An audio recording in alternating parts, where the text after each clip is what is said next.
Welcome to this 2-hour preview of the Complete React Developer course. I'm Andrew Mead, and the goal of this video is to give you a feel for the class before you enroll. This is literally the first 2 hours or so of the class, exactly as it exists on Udemy. Down below in the description, you'll find a link to the course landing page. There you can check out the entire curriculum as well as explore the projects you'll end up building in the full version of the class. There you can also enroll when you're ready. All right, let's go ahead and jump right in to the 2-hour preview. Hello and welcome. Thanks so much for joining in. I'm Andrew, and I'm very excited to show you what React can do. So this course is broken up into 2 major parts, and in each part, we're going to build a complete application. So with part 1, the focus is the fundamentals. How do we get React on our machines? How do we actually write some basic React code, rendering things to the browser? And how do we respond to user interaction? In part 2, we're going to focus on more advanced techniques. We're going to talk about things like user accounts, client-side routing, and authentication. In that one, we'll be building a more advanced application that uses all of those features, and we'll be getting that live on the web. So you'll have a real URL you can share with whoever wants to use the app. Now, before we get into any of that stuff, I do want to take a quick moment to talk about what you can do to get help if you get stuck as you're moving through the course. Every single lecture in this course has its own Q&A area, and this is a place for you to ask questions if you get stuck. So maybe you run the program and your output is different than mine. Maybe you run an installation command and yours fails with some sort of cryptic error message. Regardless of what's going wrong, I am here to help. All you have to do is open up a question in the Q&A, but there are a couple of things that do make good questions. So first up, context. What were you trying to do? Did you run a command? Did you click a button? Did you run the program in a certain way? That information goes a long way towards helping me figure out exactly where in the program the issue most likely lies. Second up, a screenshot.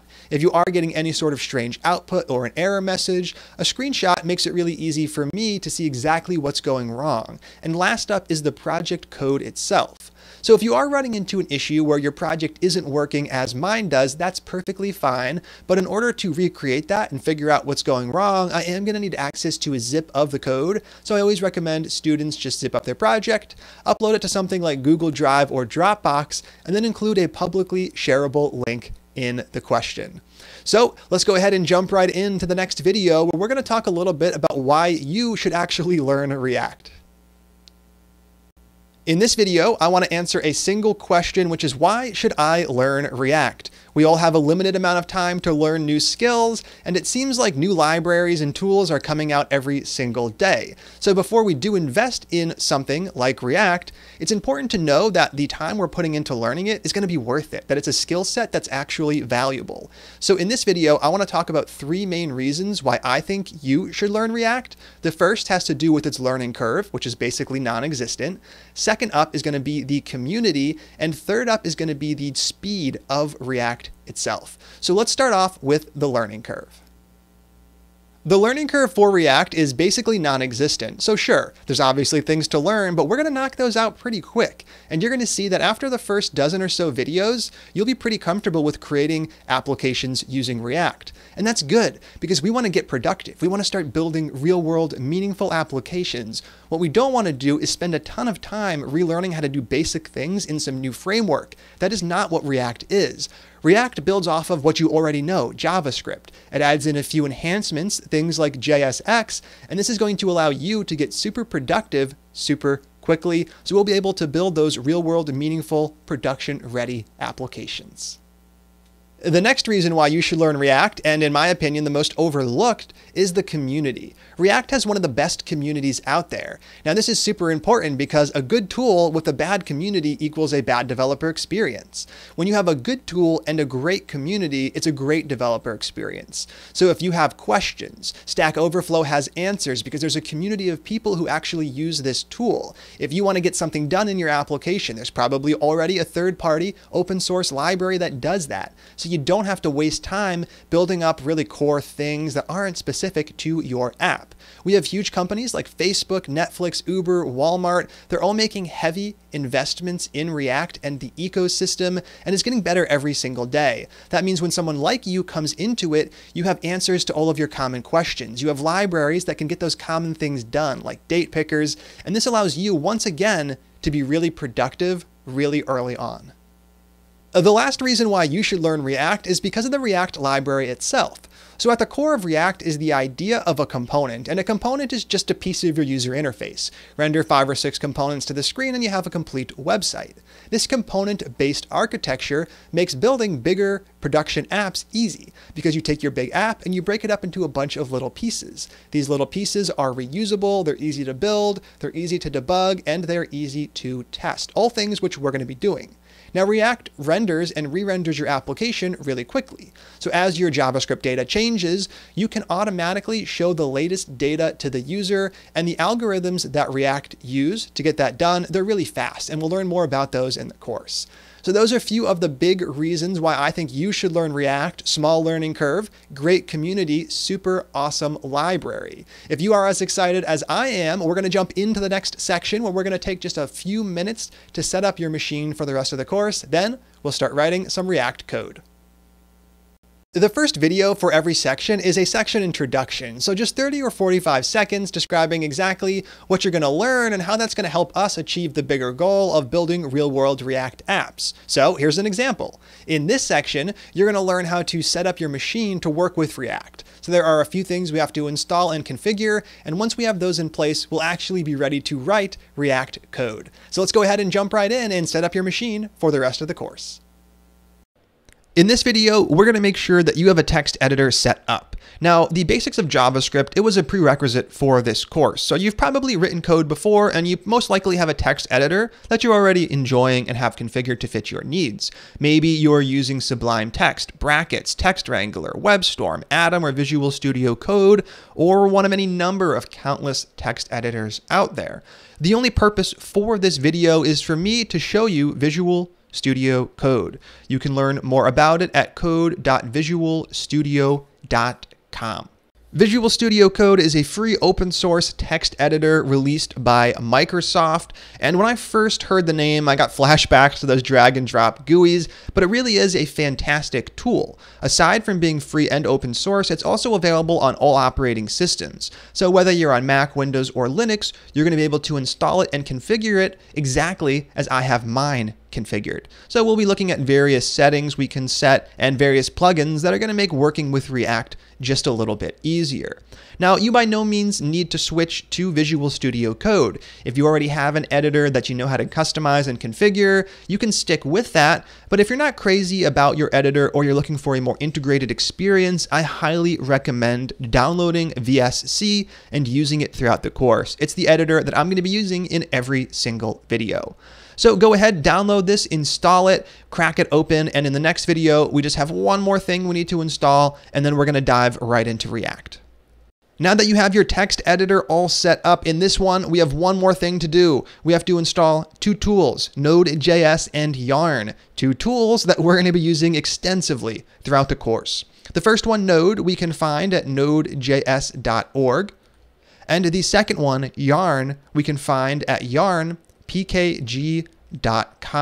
Now, as always, when I introduce a new tool or library, I'm going to show you where it lives on the web. So if you forget how something works or you want to learn more, you know where you can get that done. First up is Node. Node is JavaScript on the server. We're going to be using Node just a little bit throughout the course. We're going to be creating a production web server with Node a little bit later, and we're also going to be using tools that use Node. So later on in the course, you're going to learn how to use Webpack. It's a fantastic tool, but it requires Node to be installed. So we're just going to get this installation out of the way up front. Down below, you can go ahead and grab the latest version currently available. Right now, it happens to be v8.1.2. If it's another version of v8 or if it's another version completely like v9, that is perfectly fine. We're only going to be using a few features from Node, and those features are very fundamental and aren't going to change. So as long as you are on v8 or up, you're good to go. Now you can go ahead and install it. It's one of those click next installers. There's nothing crazy you need to do. You just need to jam that next button a ton of times until it says that you're done. I already have it installed, so I'm not going to click through, but do go ahead and take a quick moment to pause the video and click through. When you get to the final screen and it says nodes installed, go ahead and click play. All right, hopefully you were able to get through the installer without too much trouble, and at the end you saw that Node was installed successfully. If you got an error anywhere along the way, that is okay. Just open up a question in the Q&A, and I'll work with you to get Node installed successfully. Once you do have Node installed, we're going to head over into the terminal or the command prompt on Windows. From here, we're going to access a new command, a command that we have available because we just installed Node. This is the Node command, and for the moment, we're going to run it with the V flag. That's going to allow us to double check that Node was installed. Make sure you do see a valid version here. It's okay if the version is different as long as it's greater than v8.0.0. Now, along with Node, which we'll talk about later, we also got NPM, which stands for Node Package Manager, and this allows us to install various dependencies, things like Yarn, and things like React, and the other libraries in the React ecosystem that we'll be using. Now, NPM and Yarn, they both aim to get the same job done. So if you've used NPM before, Yarn is going to look very similar. If you haven't used NPM before, that's okay. We're going to be running a single command with NPM, then we'll forget it ever exists. So we're going to run NPM with the V flag first. Here we can see we do have NPM installed. Make sure you do have a valid version showing up. Then we're going to run a single NPM command, and that's the last time we'll be using this tool. NPM install with the G flag, Yarn. So this is going to install Yarn on your machine, and it's going to install it globally. So it's going to give us access to a new tool from the command line. It's important to type this out exactly as I have here. We can then go ahead and run it. That is going to go through the process of installing Yarn on your machine. And once it's done, we're just going to confirm that Yarn was successfully installed. We can do that using Yarn with the -- version argument. I'm going to run Yarn with version. Right here, I do get a valid version, 0.24.5. If you're running on a Windows machine, you do also need to restart your machine for Yarn to completely configure itself. If you don't restart your Windows machine, you are going to run into errors in the next several videos when we install other tools using Yarn. If you are seeing the version and you have restarted if you're on Windows, then you are all done with this video, and we can continue on to the next section where we're going to start diving into React. Welcome to section 3 and to the start of part 1. So this is a two-part course since we'll be building out two projects. In this part, you will be building out the indecision application, which is our starter app. It's going to require us to learn the fundamentals of things like React and Webpack in order to actually get anything rendered to the screen. Now you can view the final application live in your browser right now via this URL, and you can download and view the final source via this URL. Now we're going to go through it real quick just so you know what you're getting into. The indecision app at its core is just a list of things, a list of bars you could go to, a list of vacation spots, a list of businesses you could start. You add all that information in, and then you click that big purple button up top. This automatically picks one of the options and shows it to you. So obviously this does not have all of the cool features that our final app will have, but to even get to this point, we have to learn a whole bunch about React and the React ecosystem. In this section specifically, you're going to learn all about JSX, which stands for JavaScript XML. This is the templating language that we'll be using to build out the user interface for all of our components. So let's go ahead and dive right into section 3 and start building out our first React application. In this video, you're going to start building out the indecision app. We're going to create a new folder for the project. We're going to add some basic stuff inside of there, like our index.html file, and we're going to set up a development web server. We're going to install a little utility that's actually going to allow us to serve up those local assets, things like our HTML files, our JavaScript files, there'll be quite a few, and our CSS style files. We'll then have a localhost URL that we can visit to actually view the application. Step 1 is to create a place for all of our project code. I'm going to do this via the Finder. On the desktop, I'm going to make a brand new folder. And we can call this one something like React Course Projects. And in here, I'll add a subfolder for all of the projects that we'll actually build together. We're going to kick things off with our first project, the Indecision app. Indecision app.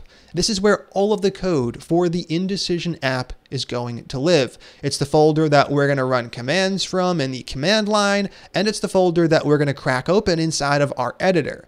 I'm going to go ahead and open up Visual Studio Code right now and open up that brand new folder. On the desktop, we have React Course Projects, and we have the Indecision app. I recommend noting the keyboard shortcut for File Open so you can quickly open up all of the folders that you're going to be using. Now, obviously, we have no files or folders inside of here. That is perfectly fine. We'll get started with that in just a couple of minutes. The next thing I want to do is crack open the terminal. And inside of the terminal, we're going to go ahead and navigate into the Indecision app folder, because that's where we want to run all of our commands from, and we're going to do that using cd. Now, depending on where you are, you can always use cd tilde to navigate back to your user directory, and I created my folder on the desktop, so I'll navigate into the desktop. From here, I can use ls on OS X or Linux, or dir on Windows to view all of the contents, and I have my React Course Projects folder. I'm going to use cd again to go into React Course Projects / Indecision app. Now you can see that we're running all of our commands from the Indecision app directory, and that's really important. Make sure that you have navigated into your folder. If you already have a place on your machine where you store your code, maybe you stored it there instead, that's perfectly fine. Just make sure you do have the correct location opened up for the editor and for the terminal. And this is the basic window structure we'll be sticking with throughout the course. I'm going to have Chrome open, I'm going to have a terminal window open, and I'm going to have the editor open. These are going to stay open, and I'm not going to go through the process of reopening them in every single video. I'm going to assume that you already have them open. Now, what we're going to do is create a public folder inside of Indecision app. We can do that right now. And the public folder, it's going to contain all of the assets that we actually want to serve up. And we're going to be building a web app. So we're going to start with a single file, index.html. This is going to be a dead simple HTML file that we'll be expanding on throughout the course. For now, though, we're going to go with a bare bones HTML boilerplate page. You'll be writing almost no HTML in the course. In the next video, you'll learn how we're going to create our templates for React outside of HTML, but we do need a very basic document to kick things off. Right here, we'll start with our doc type. That is the $! exclamation mark doc type. And this is going to let us tell the browser what version of HTML we want to use. And we're going to type HTML, which is the HTML5 document version. Then we're going to move on to the actual markup, starting off with the HTML tag, which we will open and close. Inside of here, we're going to add the usual suspects, head and body, and we'll keep things very simple. Now, if you are using an editor, you should be able to type head and tab to autocomplete that tag. If you're not seeing that autocomplete feature, I recommend installing the Emmet plugin for your editor. So most editors have this built in. If your editor doesn't, there is a category of plugin called Emmet, which is where the auto completion for HTML comes in. As I mentioned, we're going to be writing maybe 4 more lines, so it's not really a big deal. Down below head, we're going to add body, and this is where the rendered markup will live. And for the moment, we're just going to type some text. This is my HTML file. Perfect. The whole goal is to just get this showing up in the browser. Now in the head, we're going to add 2 things. First up is a meta tag right here. Meta. And this is going to allow us to define the one thing we have to define, our character set. Now the character set is going to get set equal to UTF-8, like it always is. And this is going to make sure the correct encoding is used when your web app is viewed in the browser. Now, most modern browsers have it set to UTF-8 by default, but it's nice to keep this in place for a little cross-browser compatibility. Last thing, title, right here. We're going to open and close a title tag, and we're going to type out the title, the thing we want to have shown in the browser tab, and this one is going to be Indecision app. Perfect. Now, the basics of HTML, CSS, and JavaScript were a requirement for this course, so all of this should look familiar. Maybe you forgot the details and that's fine, but none of this should be earth-shattering. Let's go ahead and save index.html. I'm getting a little formatting. We'll talk about my editor settings a little bit later. For now, the format does not matter. The goal from here is to get this served up. We want to serve up the public folder so we can view our web page in the browser. And we're going to do that by running a few commands from the command line. We're going to be installing the module called Live Server. It's a great little development web server. It's going to allow us to serve up a folder like our public folder, and it comes with some nice features like live reload. So as we change our website's assets, the website will automatically refresh in the browser. We're going to be using Live Server for now, and later on we'll look at more advanced techniques using tools like Express for production and the Webpack Dev Server for development. But for now, Live Server is a bare bones, no configuration web server that's going to allow us to get up and running quickly. So we're going to install it using Yarn.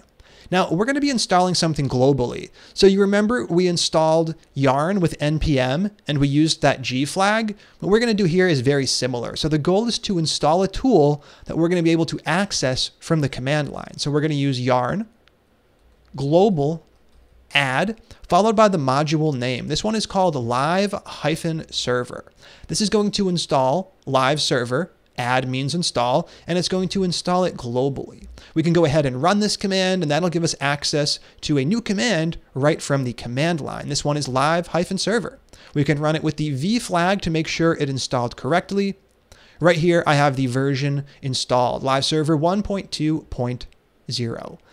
Hey, Andrew from the future with a quick update. Some students have reported that after installing the module globally, they were not able to run the command and actually see the live server version print. So what I want to do in this quick little update is talk about another command you can run to get the job done correctly. So the problem has to do with how Yarn globally installs modules. It doesn't always add the location to the path, which means that when we try to use it from the terminal, it fails. So what we're going to do instead is use npm to install things globally. Now, if the command did work and you did see the live server version printing, you do not have to run any of the commands I'm going to run in this little update portion of the video. If it failed, you do want to run these commands and make sure that you actually get live server installed. Now, global modules make up a very small part of this course. We'll actually be uninstalling them later, so don't worry too much. We're just going to run npm install. With the G flag, this installs it globally, and we're going to be installing live-server. Now we can go ahead and actually run this one. That's going to go through the installation process. And once it's complete, we should be able to run live server from the terminal without getting any issues. So regardless of which way worked, whether it was Yarn or npm, in the end of the day, all that's important is that live server with the V flag prints the live server version installed. Hopefully you are seeing that. If you're not, do open up a question in the Q&A and we'll work to get you unstuck. All right, that is it for this quick update. Thanks for bearing with me. Now that we have this installed, we can go ahead and actually serve up our public directory. I'm going to clear the terminal output and we're going to use live server. You use live-server followed by the folder. In this case, the folder is public. Now, this is why it's really important to make sure you're running the command from the correct folder. Here, I'm running the command from the Indecision app folder. The Indecision app folder has a public folder inside of it. That's the only way this is actually going to work. So make sure you've navigated to the correct place. I'm going to run the command. It's automatically going to open up the little server in the browser. And right here, we have our HTML file. We have this is my HTML file showing up. We have our title, Indecision app. Everything is working as expected. Now you'll also notice I have this little purple circle. This is the fav icon. This is cached from when I previously worked on an application on this URL. You're not going to see this and that's fine. We'll worry about setting all of that up later. For now, it's just important that you're seeing this is my HTML file printing to the screen. If you are, that means the development server is up and running and you're ready to continue on to the next video where you're actually going to use React for the very first time. I'm real excited to get to it. Let's take just a quick second to recap what we did here. In this video, we started off by creating our file and folder structure. I have a folder on my desktop called React Course Projects. In here, I'm going to put all of my projects. In this case, we just have one Indecision app. We actually added some stuff to Indecision app, which we can see over inside of Visual Studio Code. Right here, we added some awesome stuff. We have our public folder, which is currently getting served up, and we have our index.html file. If I make a change to this file, like swapping out the exclamation mark for a period, and I save the file, the browser is automatically going to refresh in the background because we're using that great little live server utility. Now we installed live server over inside of the terminal, and then we actually used it with this command, live server public. I'm going to leave this command running for basically the rest of the section. That's going to allow us to actually view our application inside of the browser. This is the first video where we actually wrote some code, so I do want to make you aware that you can download the application in its current state via the lecture resources for each lecture. So if you go ahead and download the lecture resources for this lecture, you're going to get a zip folder. In that zip folder, you're going to get my Indecision app with the public directory and the index.html file. The downloads are available for every lecture where we actually write some code, which is pretty much every single lecture except a few. So if you do get stuck or something's not working as expected, you always have access to the correct code via those lecture resources. All right, I'll see you in the next one. In this video, you're finally going to use React to render some content to the DOM. Currently, everything that's showing up in the browser is coming from our index.html file. That's fine, but the real goal is to use React to render our application. And in this video, we're going to take the first steps towards getting that done. Now, that means we are going to remove the text inside of body, and instead of typing the text here, we're going to create a template over in client-side JavaScript. We're going to define our template and we're going to render it right inside of the body of our page.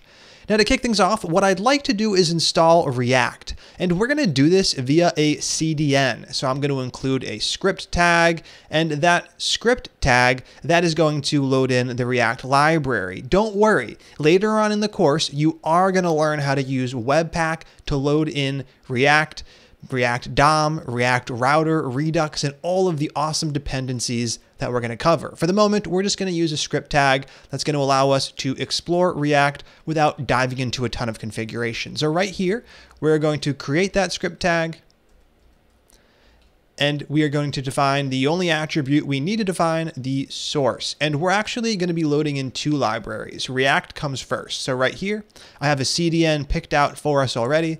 That's https://unpkg.com/react by the @15/dist/react.js. Now I know that was a whole lot of stuff, but I promise we're only going to do this one more time, and then we'll never have to type a URL like that ever again. Andrew from the future with a quick update. This course now supports React v16, so you can actually switch to this URL instead. Everything is going to work exactly the same. You're just going to be loading in v16 of React as opposed to v15. Notice the path has also changed slightly, so make sure to grab this entire URL and swap it out with the source attribute value you just typed. I'm going to take this script tag, copy it, and paste it down below. Now, this is going to load in v15 of React. What we're going to do down below is load in its companion library. That is React-DOM. So React can be used in a ton of different contexts. There's React VR for virtual reality. There's React Native for native applications. In this case, we're trying to use React with the browser. So we're going to get React DOM loaded in as well. That's going to allow us to render our React to the browser, to the DOM. Now we also want version 15 of this. Inside of the dist folder, we're going to be grabbing react-dom.js. Andrew from the future again. Once again, you are going to want to use React DOM v16 since we're using React v16. So make sure to use this URL instead. So take a quick moment to make sure you have these two script tags in place. Then we're going to go ahead and add a third one. We're going to load in a script that we're actually going to write. So right here, one more script tag. And this source is going to be a whole lot easier than the other ones. We're going to define the local path to this file. So from the root of our web server, /, We're going to go into the scripts folder, which doesn't yet exist. That's okay. And we are going to load in a single script, app.js. Excellent. Now, before we go any further, let's go ahead and create the scripts folder and app.js. Now, remember, this path is in our HTML. So this path is relative to the public folder, which is the root of our web server. So right here, we'll create a new folder, scripts. And in scripts, we'll add app.js. And this is where we're actually going to have access to all of the features of React and React DOM. For the moment, let's just go ahead and save index.html and make sure everything's loading over inside of the browser. I'm going to do that by cracking open the Chrome developer tools. The Chrome dev tools are fantastic. They're going to allow us to debug and take a look at exactly what's happening with our website behind the scenes, since right now it's showing no content. So it's hard to figure out if it's showing no content because there's no content, or if it's showing no content because something crashed. We can go to settings, more tools, developer tools to crack those open. And I highly recommend memorizing this keyboard shortcut. It is going to come in handy throughout the course and throughout your development career. So right here, we have the dev tools open. Now you might have opened up to a different page than me. What we're going to do though is just go to the console, and this is where we can type some JavaScript and view the output. What we're going to look for is the React variable, which exists, and React DOM, which also exists. So React and React DOM are made available to us only because we included those script tags. These would not be around if we removed those script tags. Now we can actually use the global React and the global React DOM to get some stuff rendered to the screen. And that is exactly what we're going to do. And we're going to do this over inside of the file we just created right here, app.js. So let's kick things off with a little console.log statement. Console.log, app.js is running. Right here, I'm just going to add a little message, and that's going to allow us to ensure that the file is actually running. If I save it and go over to the browser, we have app.js is running right here. I'm going to take the developer tools and move them to the bottom real quick. Right here, I can customize exactly where they show up. I'm going to move them on the bottom so I can see the output in the background. Now we can go ahead and switch back over to Visual Studio Code, and we're going to take our very first look at JSX. That is JSX, and it stands for JavaScript. That's the J and the S, XML. So JSX is a JavaScript syntax extension. So it's not part of the core JavaScript language. As you're going to see in a few moments, the syntax is pretty strange at first. It is provided to us by React. So React offers us this great brand new way to define our templates and to inject our data into those templates. And it's one of the many reasons why React is so fantastic. JSX makes working with your templates much easier than it was in the past. Now, you're most likely familiar with other language extensions. If you've ever worked with SCSS or less, those are just language extensions for CSS. Both of those, SCSS and less, add variable support, for example, something that did not exist in CSS and still does not. So these language extensions allow us to extend a language, and that is exactly what JSX is. So let's go ahead and write our very first line. Let's create a new variable, and we can call this variable template. Don't worry, I'm using var here, but we'll look at ES6 const and let in a few videos, and then we'll stop using var altogether. I'm just going to use it for a few videos in the beginning of the course. So we have this variable, template, and we're going to set it equal to something. Now, in the past, you might have set it equal to a string, like Andrew, and toss a semicolon at the end. Maybe you set it equal to a number, something like 102. Maybe you set it equal to a Boolean. You have all sorts of expressions you can set this template equal to. But what we're going to do is use JSX. So that's going to look a little weird at first, but don't worry. The whole purpose of this section is to explore this weird new syntax, exactly how it works and all the features it provides us. For now, we're just going to type out the following characters. So we're going to create what looks like the opening paragraph tag in an HTML document. Then we're going to go ahead and close that off with the closing tag. Inside of here, we're going to type some text. This is JSX, from app.js. Just a little message, and there we have it. You've actually created your very first JSX expression. This little template is completely static, meaning that there is no dynamic values injected inside of it, but we will look at all of that later. For now, let's just go ahead and focus on getting this very basic one rendered to the screen. Now, we're going to render our little paragraph template down below by using one of the variables we explored in the console, and that one is React DOM. That's uppercase R, uppercase DOM. Now, React DOM has pretty much just one method we're going to be using, and this is React DOM.render. And this is where we are going to render our application. Now, React DOM.render takes two arguments. The first one is the JSX you'd like to render, and we already have that. Right here, we have template.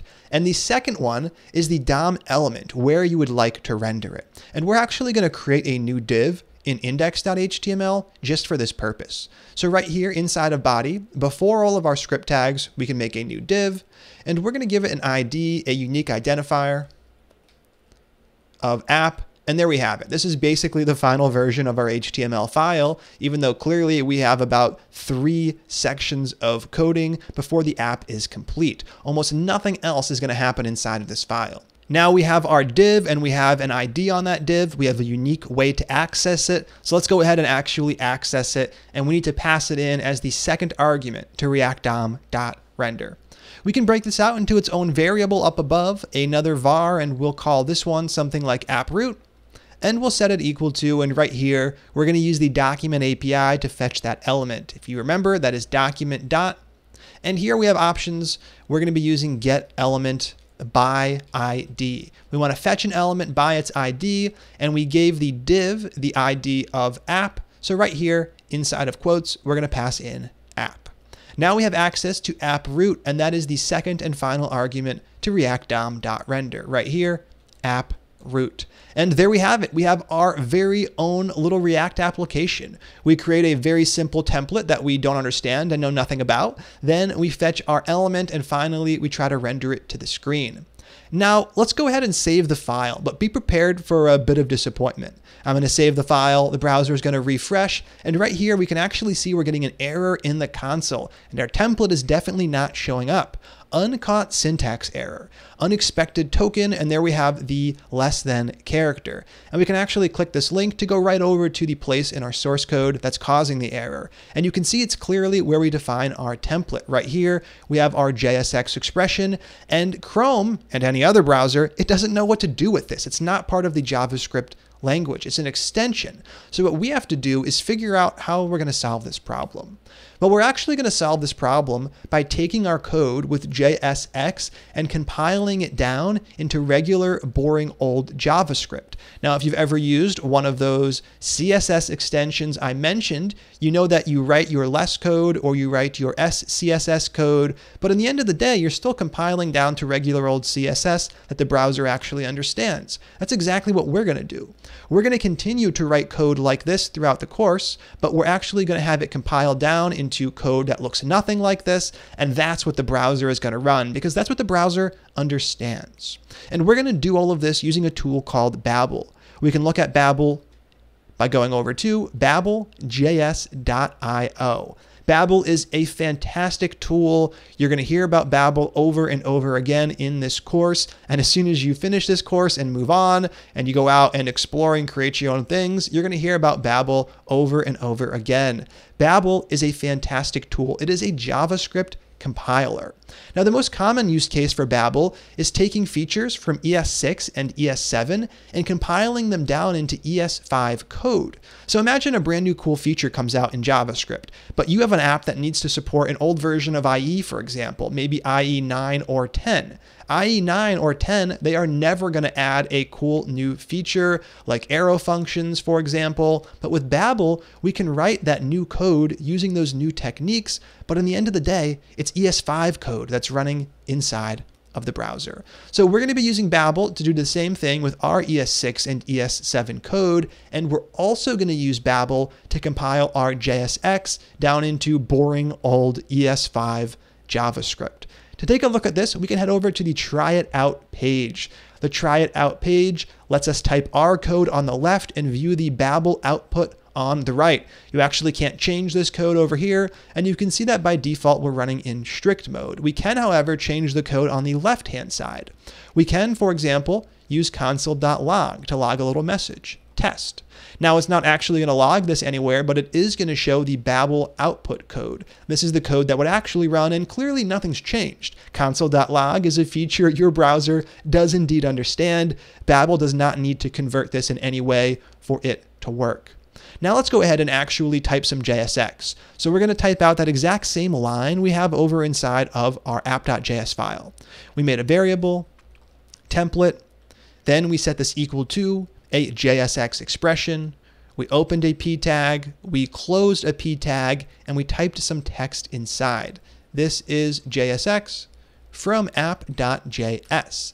Now you can see that we're actually getting something very different over here on the right-hand side. So console.log stays console.log, but our JSX does not stay as JSX. Now the first part did. Creating the template variable and setting it equal to something is indeed still showing up exactly as we typed it. But the JSX code right here, it's gone. It's been replaced with a call to a React method, react.createElement. So this is something that your browser does understand. Your browser obviously understands regular old function calls. So we're going to be using Babel to take our JSX, compile it down into regular old function calls, and these function calls are what's going to be actually running. But we're never going to go ahead and actually write these out. They're super annoying to write, and React wasn't intended to be used like this. React was intended to be used like this. Now let's take a quick look at the arguments. The first argument to react.createElement is the tag, exactly as we typed it over here. If I change that to an h1, in the opening and closing tag, it's going to change to an h1 over here. Let's ignore the second argument for the moment. The third argument is the content. So we have our text showing up. If I change that text to something new, that is exactly what's going to show up over here. Now that second argument, this is the attributes object. So remember how we added an ID onto our div and index.html? Well, we can actually add an ID on here. We're going to look in detail about attributes in JSX later, but for now, we can type out something that we've already seen in HTML. I'm going to set ID equal to some ID, and now we have an object as the second argument with key value pairs, where the key is the attribute name ID and the value is the value. They're showing up here and they're showing up here. So if the browser is never going to understand JSX, how do we get our little example working? Well, in the next video, you're going to install Babel locally. For the moment, we can actually just take this code and copy it and paste it over inside of our editor. Now, this is something that we're never going to do again, but it is going to allow us to see our application working. Let's copy this, switch back over to the application in the browser, and inside of Visual Studio Code, I'm going to comment out the template that uses JSX, and we're going to take the output from Babel. So remember, we put this line in, we got this line out. Obviously, we switched it to an H1, and we have something new, but it's still exactly the same. I'm going to go ahead and save app.js, and right here we have something new showing up in the browser. This is indeed an H1 tag, and it does indeed have the exact text content that we set up. So clearly the browser doesn't understand JSX. It does understand react.createElement calls. So that's what we're going to be using behind the scenes anytime we create a template.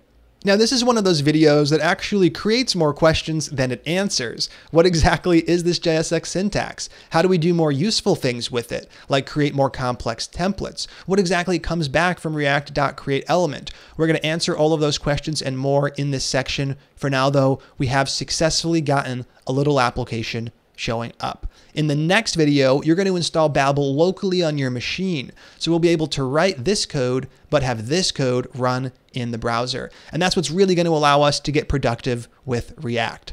Let's take just a few seconds to recap what we did.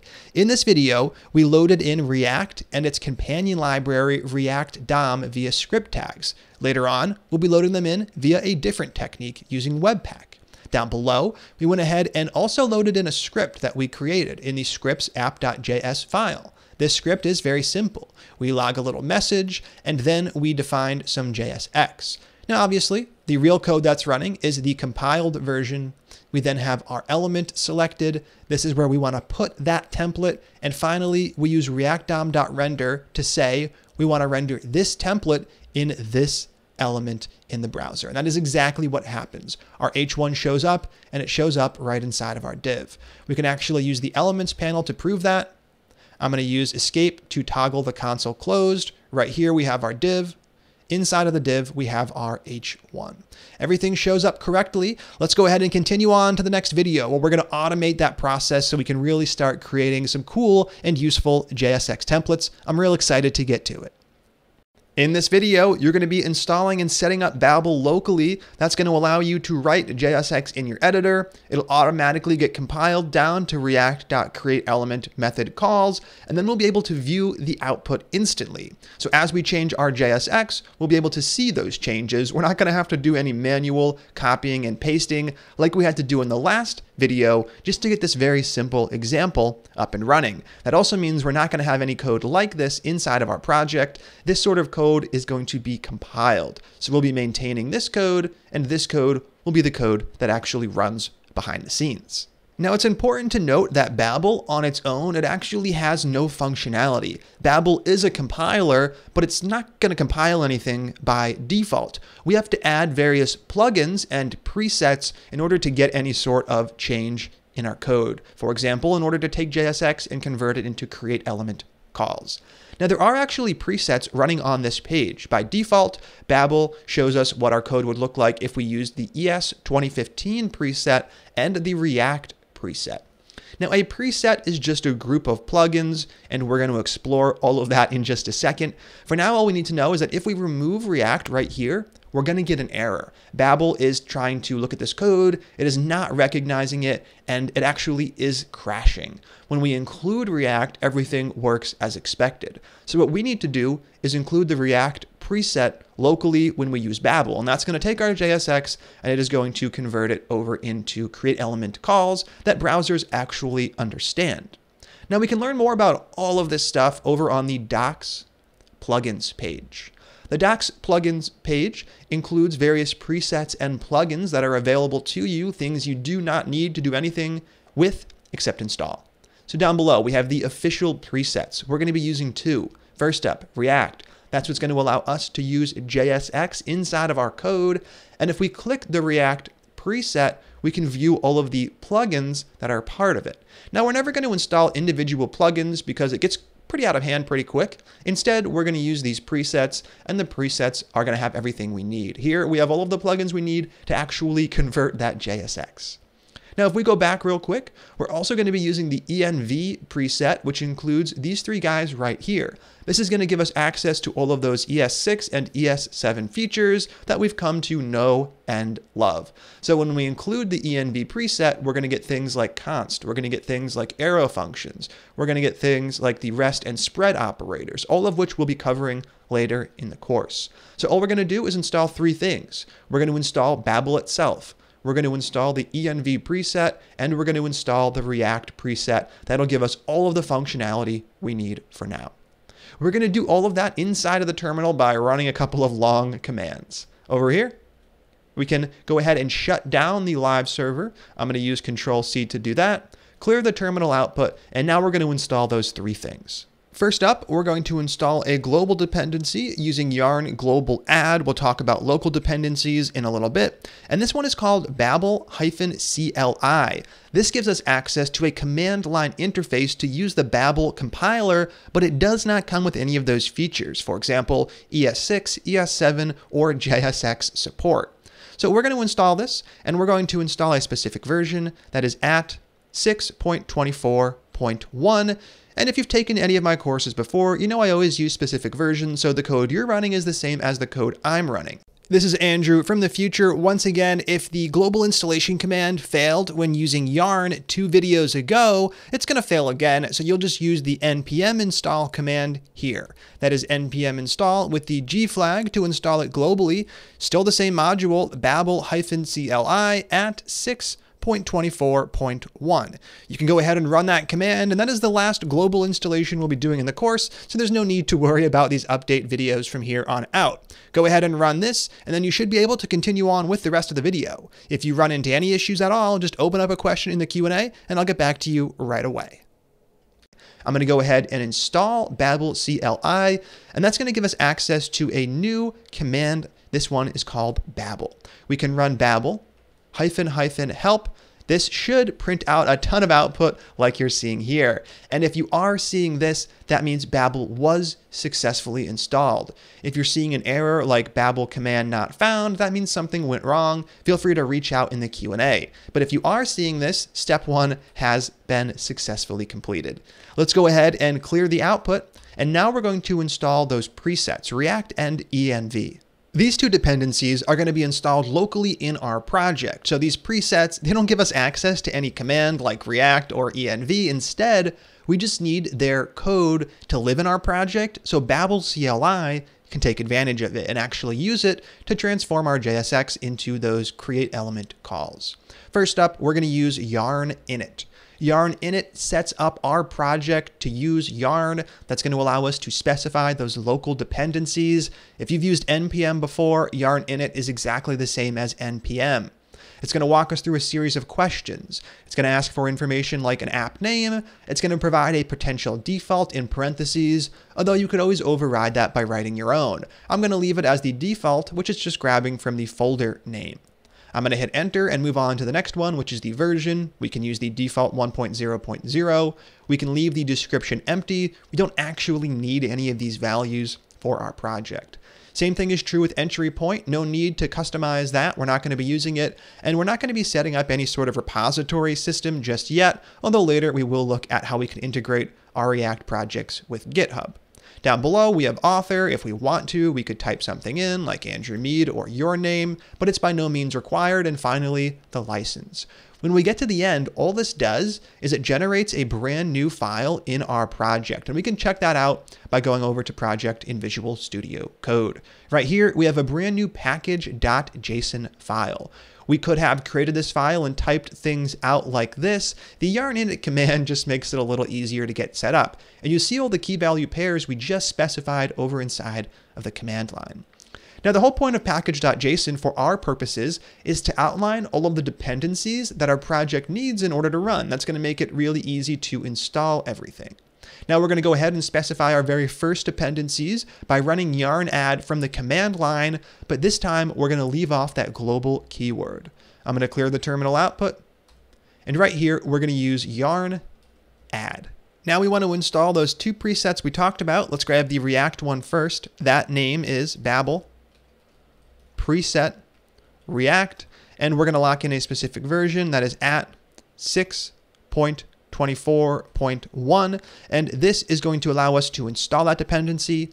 Now we could go ahead and run this and then run yarn add again for the other preset, but we can actually just chain them together with a space right here. The next one is Babel -preset -env, and the latest version for that one at the time of this filming is 1.5.2.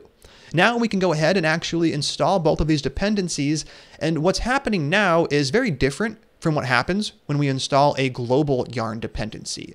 If we head over to our project, we're going to see that a few things changed. First up, inside of package.json, we have a brand new dependencies section, which outlines the dependency name followed by the version we want to use. And this is really important. That's going to allow us to reinstall all of our app's dependencies with just this little bit of information. Now we also have, obviously, a ton of other things going on. What we have is a bunch of sub-dependencies being installed. So we installed Babel preset env and Babel preset React, but they have their own dependencies. They have their own package.json file. They have their own modules they need. All of that, these two and their sub-dependencies, they all live in Node modules. If you open this up, there is just a ton of folders inside of here. You do not need to worry about any of the code in any of these folders. We're never going to go in there and change any of that. This is a generated folder that we're going to be able to delete and reinstall based off of just this information.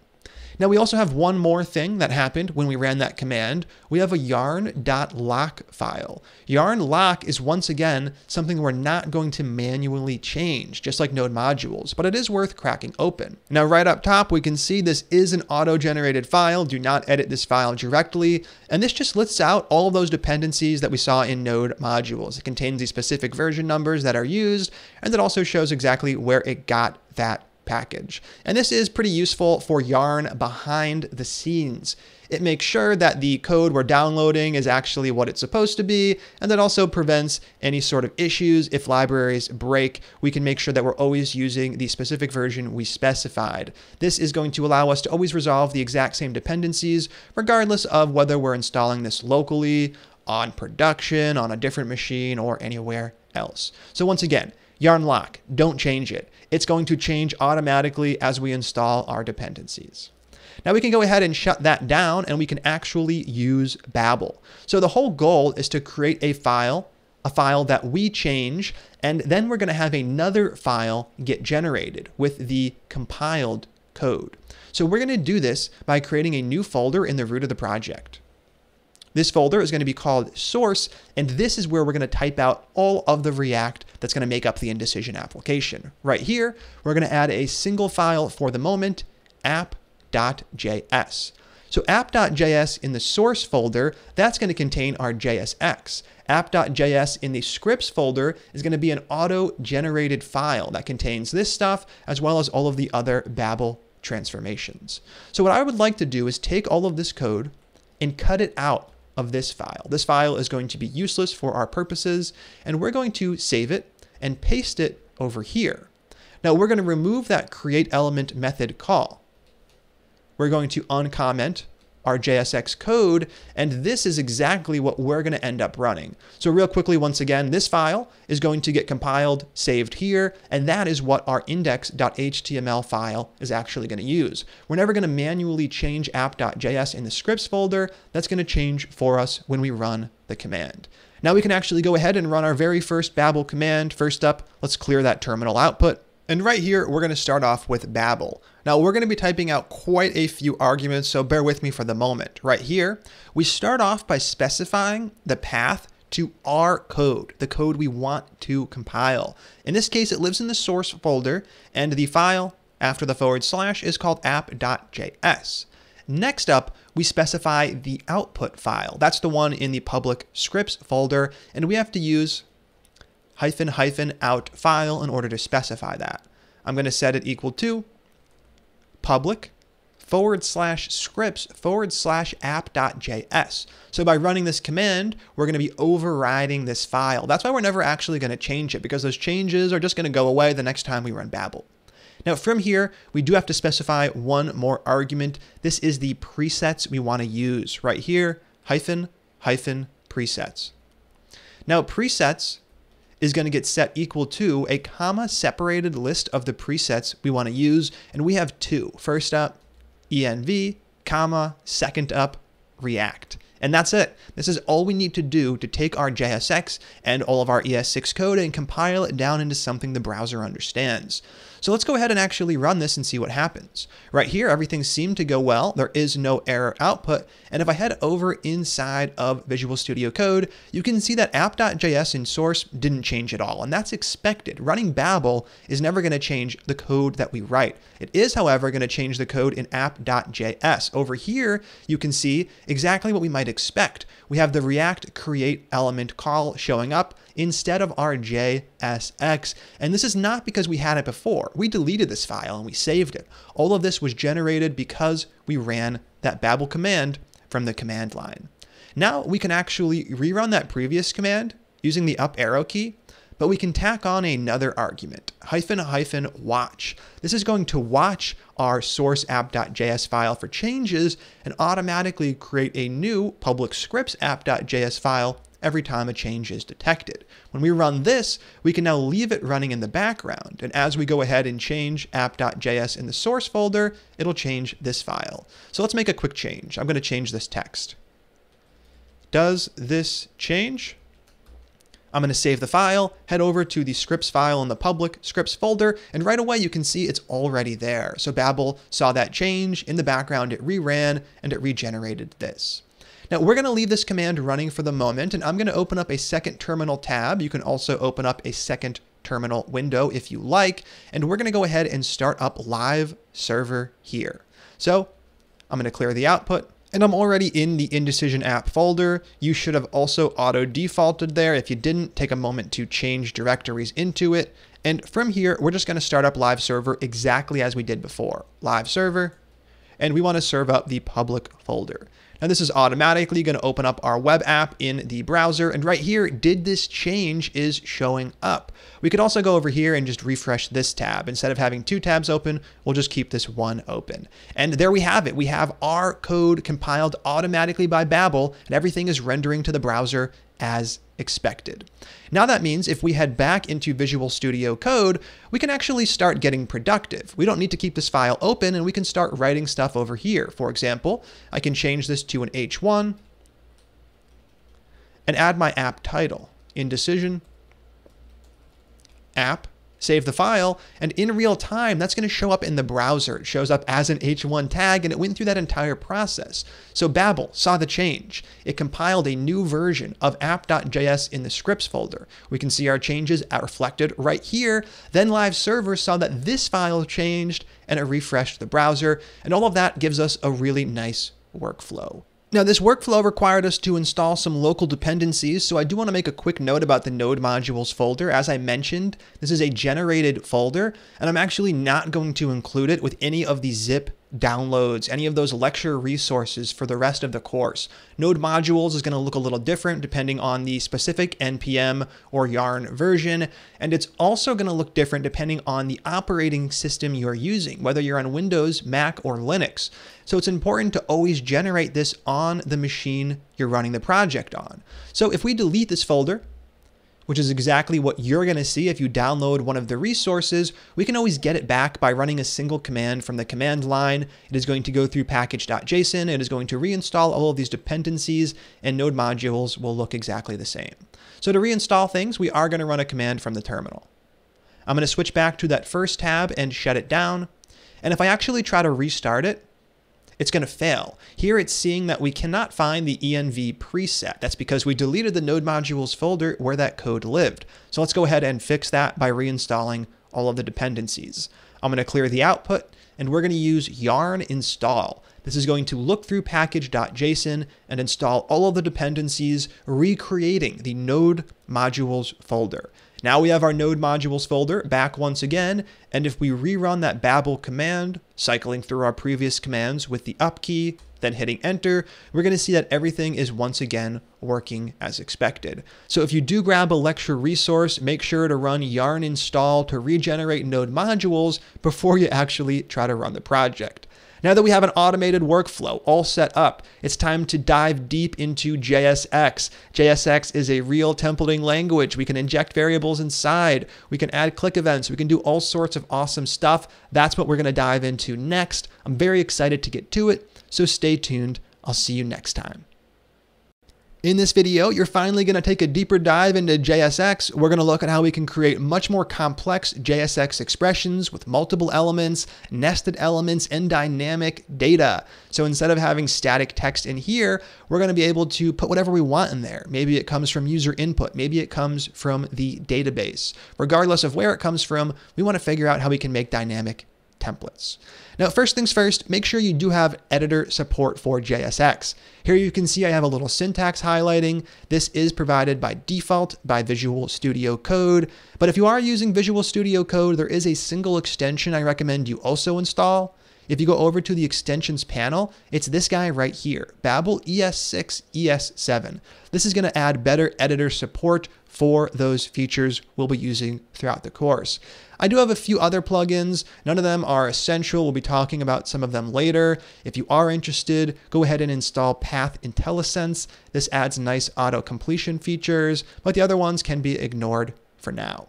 If you're using an editor other than Visual Studio Code and you do not have syntax highlighting here, I recommend Googling your editor name followed by JSX syntax highlighting. So if I'm using Atom, I would Google Atom JSX syntax highlighting, and that should get you to the right page where you can find the plugin or package you need to install to add support for this. In Visual Studio Code, you should see that your file language is now JavaScript, in parentheses Babel. That's going to ensure that all of those ES6 and ES7 features are correctly highlighted.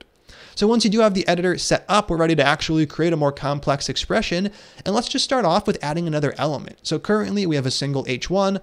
Let's say, for example, we also want to add a paragraph tag down below with a little more information about our app. How do we do that? Well, we're just going to tack on a p tag right here. After we open and close H1, we are going to open and close a paragraph tag, and we can type some text. This is some info. Now, if we go ahead and save this, the Babel compiler is going to rerun and live server is going to refresh the browser, but we're going to notice that we actually are getting nothing showing up to the screen. That is because we have ran into our very first Babel error. So we can view this by heading over to the terminal. And when we do, we can see that the change was correctly detected, but when it tried to compile our code down to ES5, it completely failed, and it's showing us exactly what went wrong and where it went wrong.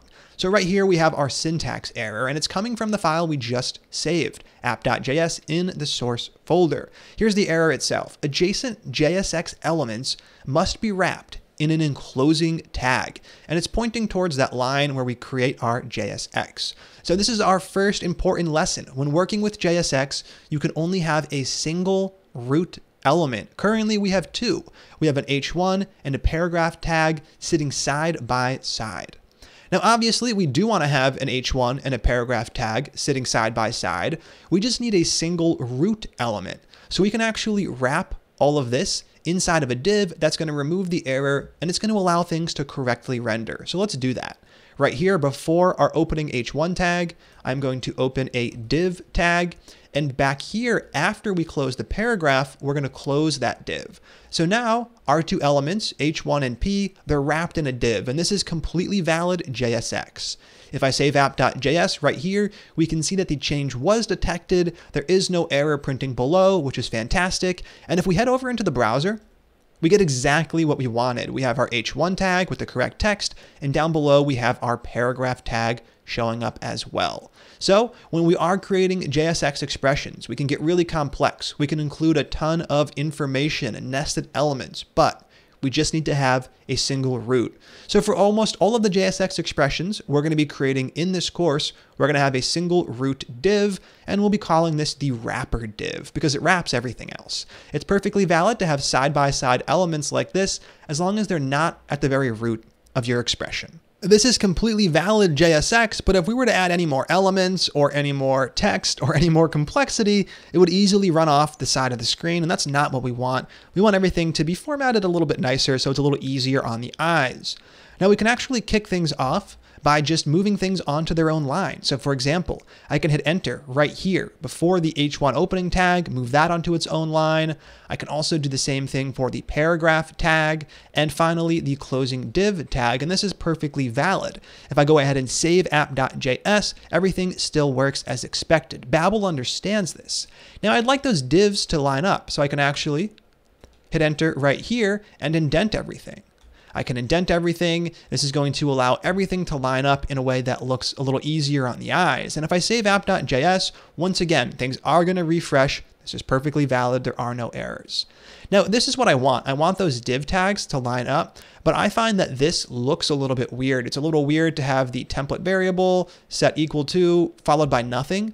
So what I like to do for clarity's sake only is add an opening parenthesis right here, removing the auto-completed closed parenthesis, and then I add the closed parenthesis down below after my JSX expression, and I move that onto its own line.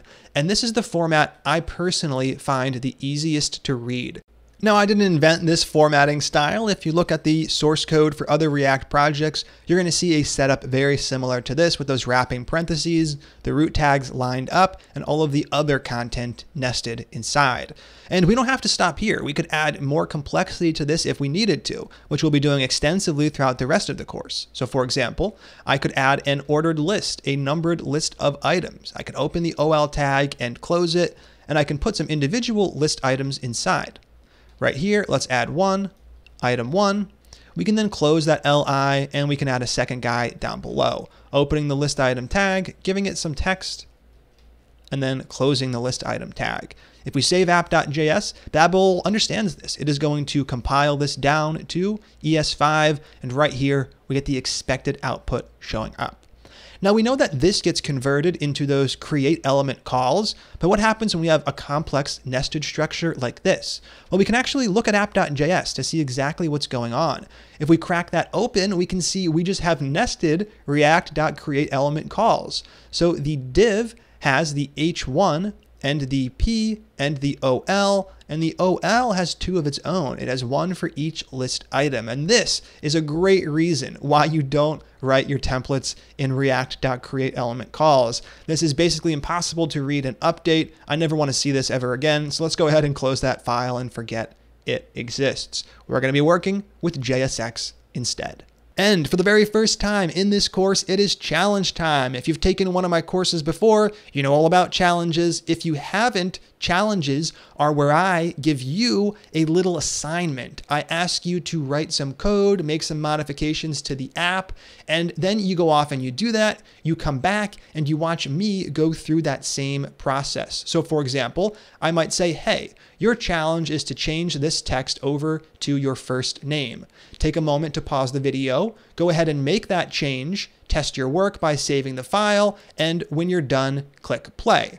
So I'd give you a moment to pause the video, you would pause it, you would make the change, save the file, confirm that the change worked, then you'd click play and you'd watch me go through that process. Now, obviously that's not a real challenge, way too simple, but don't worry. The challenges are going to be outlined for you. I'll tell you exactly what you need to do, and they're also only going to use information you've already learned in the course, so you'll have no problem completing them. And you're allowed to use the stuff we already wrote together. That's the whole point of the challenges. It's to take this stuff and put it into practice on your own. Real talk for a moment. If you skip the challenges, you are just wasting your own time. You're going to waste your time watching this course. You're going to get to the end. The videos will be over. I'll be gone. You'll try to make your own React app and you won't be able to because the information isn't going to stick unless you actually take the challenges seriously. The challenges are designed to get you writing your own code, making your own bugs, fixing those, and eventually getting the satisfaction of having actually built something on your own. Now, I don't ask for perfection. There's going to be challenges you go through and you just can't get it done. You're getting an error. You're getting frustrated. That's okay. That's why I go through the process afterwards. I show you exactly how to get it done and I give you my thought process around that. So I don't ask for perfection. I just ask that you take all of the challenges seriously and you actually try to go through them, whether or not you complete them successfully. Now we're going to start off easy. We only know a few things, so we can really only do a few things. But as we learn more about React and the ecosystem, the challenges are going to get a bit more open-ended and a bit more complex. But for now, things are going to be a little more targeted and a little easier to get done. So I'm going to outline what I'd like you to do in comments right here. You do not have to write these comments. They're just there as notes. So when you pause the video and you go through the process, you can always look back at the paused video. You can see my little outline, and that'll just give you some direction as to what I wanted you to do. The goal here is to create your own template like we have here, and you're going to render the new template as opposed to rendering the one we built together. So step one is going to be to make a new variable. You're going to create a template to variable, and this is going to be a JSX expression. Now this JSX expression is obviously going to have some elements inside of it. So I'm going to give you a quick outline as to what elements I want you to create and what text they should show to the screen. So right here, what are we going to have? We're going to have our root div first of all, because we need a root element if we're going to have other elements side by side. Inside of that div, next up, we're going to start off with an h1 tag. And this h1 tag is going to have the following text value, your name. So in my case, I would have the text Andrew Mead showing up in the h1, much like we have the text Indecision app showing up in the h1 here. Then we're going to create a few more elements alongside this h1. Next up, I want you to make a p tag. And inside of this paragraph tag, you're going to go ahead and add age :space followed by your age. In my case, I had typed 26. Then we can add another paragraph tag down below. This paragraph tag is going to be location :space, and you can just type out your location in whatever format you want. I'm just going to stick with my city name, Philadelphia. Now the last step is to render template to instead of template. So currently we're rendering the template variable. After you create your new template, template2, you want to go ahead and render that. Now, everything you need to know in order to complete that is sitting right here. We create a variable, we define our elements, and we render it, and it's not cheating to refer back to that. I ask that you don't copy and paste it, I ask that you build it out on your own, but if you forget how something works, do feel free to refer to the things covered in the video. That's the whole point. So take some time. You're going to go through this. You're going to test your work in the browser when you're done. Make sure everything shows up correctly. If you're getting an error, try to work through that error. And when you are done, you can click play. So I'm going to add about 3 seconds of silence right now. This is so you have a moment to pause the video, and then we'll come back. All right, pause now. All right, how'd that one go? If you weren't able to get it done, don't get discouraged. It's our very first challenge, and the format can be a little jarring at first. Once we go through 1 or 2, you're gonna get a really good idea as to how they flow. I use the same kind of setup for all of them, and you'll be a master in no time. So the first step was to create that template2 variable and set it equal to a JSX expression. So I'm gonna do that right here. Var template2. I'm going to set it equal to a JSX expression, and we're going to use the same formatting techniques we used above. It's by no means required, but that is the standard we're going to be using. So I'm going to open and close my parentheses, hit enter, and right here, this is where we're going to define our actual JSX. Now I wanted you to start off with a root div, so we can start off with a root div, and inside of this root div, we're going to be adding 3 other elements, an h1, a p, and another p tag. So I will break those out onto their own line so I can toss those nested elements inside. First up, it's that h1. Now the h1 tag should have a text value equal to your name. I'm going to use my name right here. First name, last name, either. Perfectly fine as long as you got your partial name in there. Next up is the paragraph tag down below. And for the paragraph tag, I wanted you to use age : space followed by your age. I'm going to put 26 in there, and then we're going to move on to the last paragraph tag, location. Right here, location, : space, in my case, Philadelphia, in your case, wherever you happen to live. So that brings us to this point in the challenge. We've completed everything I highlighted. The only thing left to do is render template2 instead of template, and I'm going to do that by referencing the template2 variable right here. Now that we've completed all of the code changes we think we need to complete, we can go ahead and test our work by saving the file. That's going to cause Babel to run, the browser to refresh, and it looks like everything did work as expected. Right here we have our h1 Andrew Mead, we have our paragraph age 26, and our other paragraph location Philadelphia. So hopefully you were able to complete that as expected. If you got stuck, perfectly fine. As we get more comfortable with the challenge format, you'll be a master in no time.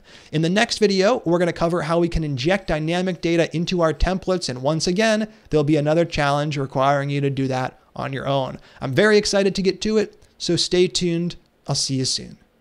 Now that we have some more real-world JSX set up, let's go ahead and take things a step further. Right now, we have all of the tools to create a static website where the data never changes, but we're not here to learn how to build websites. We're here to learn how to build web apps where the data does change and it comes from outside sources. For example, something like a database, which we'll be doing later in the course.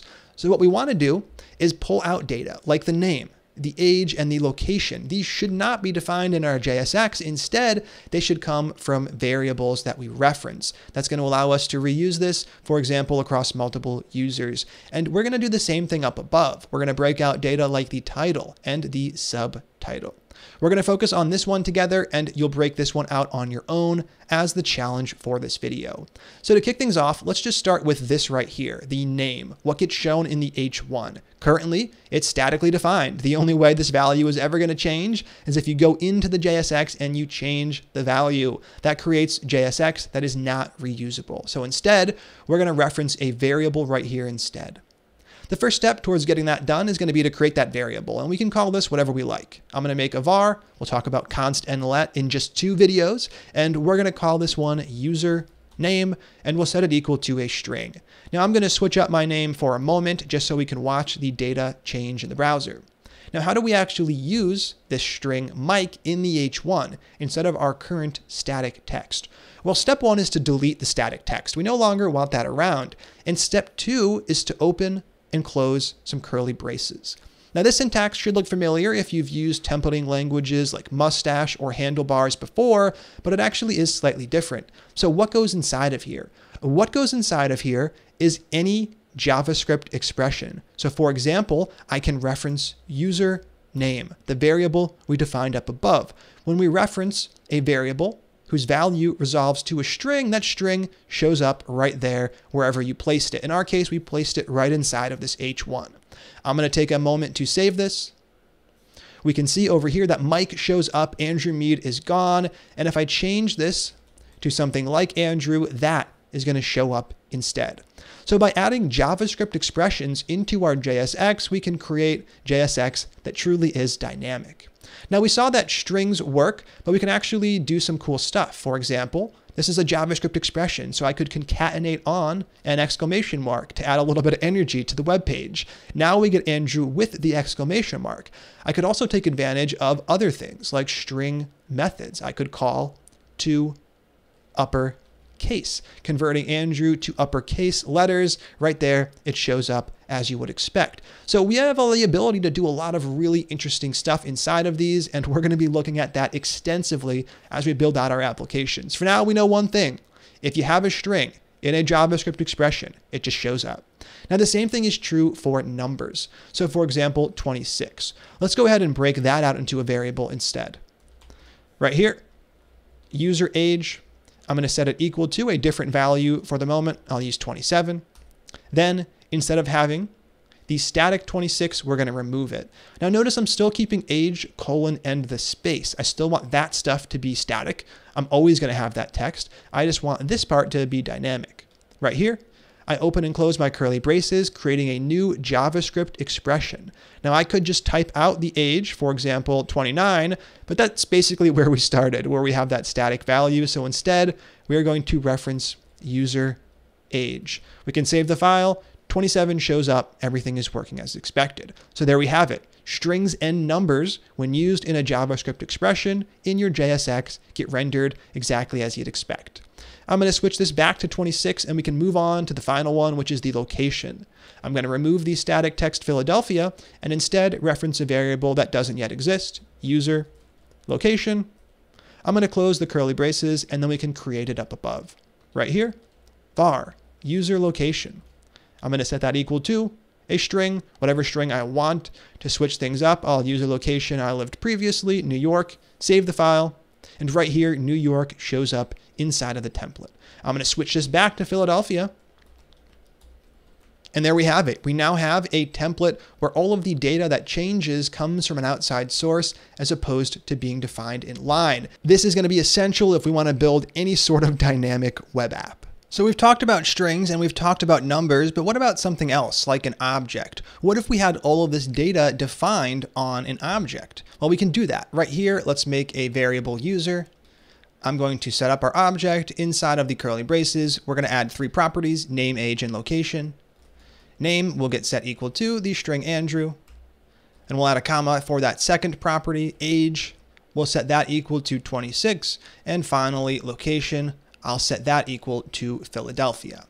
Now, if you reference an object inside of a JavaScript expression, things actually aren't going to work as expected. So let's take username and remove that and reference user instead. I'm going to go ahead and save things. And over here in the browser, we can see that it crashed. Currently, we have no rendered output. And if I go into the console, right here, we're getting an error. Objects are not valid as a React child. So what it's telling you is that you cannot just render an object because React has no idea what you want to do with that. Do you want to display all the property values, all of the properties with the values side by side? There is no behavior for rendering an object like there is for rendering a string and a number, but we can still use the object properties. So instead of user, I can just grab user name, user.name. Now we have a completely valid JSX and we're grabbing the variable off of the user object instead of the one right here. And I can do the same thing for the other two, user.age and down below, user.location. Now we're referencing all of the data off of that object, which is pretty similar to what would happen if we fetched a user from a database. We can remove these 3 and there we have it. We have our second template getting the data dynamically injected inside, and all of that data is coming from this user object. So we've talked about strings, numbers, and objects. There are obviously a lot of other types to cover. We're going to cover those in subsequent videos. For now, it's time for a quick challenge. What you're going to do is follow similar steps from what we did down below, but you're going to do it up above for our very first template, the one that we're actually going to use as part of the indecision application. As always, I am going to outline what I'd like you to do. You're going to be creating an app object, create app object, and the app object is going to have two properties, title and subtitle, and both of those are going to be strings, and you can pick whatever value you like. We'll come up with good values later on. For now, any string value will work. Next up, you're going to use title and subtitle in the template. So the title is going to go right here instead of this static text, and the subtitle will go right there instead of that static text. And the last step is to render template, because currently template 2 is being rendered to the screen. When you're done, test your work. Save your file, make sure the title is showing up in the H1 and the subtitle is showing up in the paragraph down below, and use different values than these ones so you can actually watch the data change. Take some time to knock this one out, give it an honest try, and when you're done, go ahead and click play. All right, how'd that one go? This is your second challenge of many challenges. Hopefully you're getting a little more comfortable with the actual flow. So to kick this one off, I am going to create that object var app, and I am going to set up the two properties on that object. We can set up title first, and we can pick whatever value we like. I'm just going to use some title for the moment. And after a comma, I am also going to set up a second property on this object. That's going to be subtitle. Once again, we can pick anything. This is my subtitle. Excellent. Now that we have the data defined, we have to actually use that. First up, the H1. Right now it renders the static text. We're going to be using a JavaScript expression instead. Now, where does our data come from? Well, it comes from the app object, but we can't actually render an object. We can render strings and numbers. So let's reference that string, app.title. Excellent. And we're going to do the same thing down below. Right here, for the subtitle, we're going to grab that inside of a JavaScript expression, app.subtitle. Perfect. Now we can go ahead and remove all of the comments, which you might not have. That's fine. And we can go ahead and save app.js to test our work. Right here, we missed the last step. I never rendered the template JSX to the screen. I'm going to go ahead and switch that up. Save the file once again, and this time around, we are getting the correct title and subtitle values. Everything is working correctly. If we switch up these values, it's going to switch up what gets shown to the screen. I'm going to switch this back to indecision app. And I'll switch this one to put your life in the hands of a computer. Perfect. Now we can go ahead and save app.js, and right here we get our title and we get our subtitle, and everything is showing up correctly. So that is it for this video. We now know how to use JavaScript expressions. We know that we can render strings and numbers. We know we can't render objects. That still leaves a lot of types. In the next video, we're going to continue exploring how we can use these JavaScript expressions to create truly dynamic and useful JSX. I'm real excited to get to it. I'll see you next time. Now that we have some data injected into our JSX, I want to talk about another feature of JSX we're going to need if we're ever going to build anything meaningful with React. That is conditional rendering. Conditional rendering and conditional logic in general is at the very core of software development. If this, do that. If not, do something else. And the same is going to be true for our React interfaces. For example, is the user logged in? If they are, show the log out button. If they're not logged in, show the log in button. Has the user submitted the form with an error? If so, show an error message telling them how they can fix that form. If not, don't show them any error message.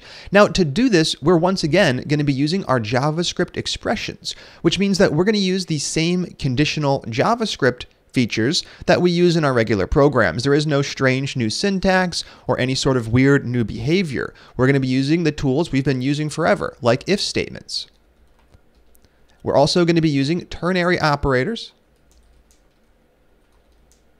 And finally, we're going to take advantage of things like the logical and operator. And don't worry if you forget what any of these are or how they work. We are going to be covering all three techniques in this video. Now, this, once again, will be the thing you'll be modifying for the challenge. And down below, we're going to explore a little conditional rendering using the user profile example.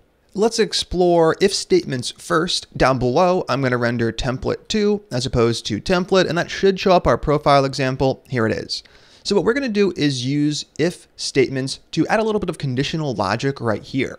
Instead of rendering the user location no matter what, we're going to first check if it even exists. If it does exist, we'll use it. So in this case, it would read location Philadelphia. If it doesn't exist, we're going to use a different value, like the static string unknown. So if there is no user location, this will read location unknown. Now, we can't actually put an if statement right inside of here. This is a place for a JavaScript expression, not an if statement. So we need to work with expressions only. Now, we can still use if statements. We're just going to move them into a separate function call, and we're going to call that function right here. And this is really critical to meaningful JSX. So let's go ahead and explore this feature by first creating a function. Now, in 2 videos, you're going to learn all about ES6 arrow functions, how they work, why they're useful, and we're going to be using them throughout the rest of the course. If you already know what arrow functions are, bear with me for just one video as I use an ES5 function. Right here, I'm going to create a function. We're going to call this function something along the lines of getLocation, and this is going to return the location that should actually be used. Now, in here, we can put whatever we want, including if statements. Down below, instead of getting the static user location property, what we're going to do is call this function, which is indeed just an expression. Calling a function is an expression.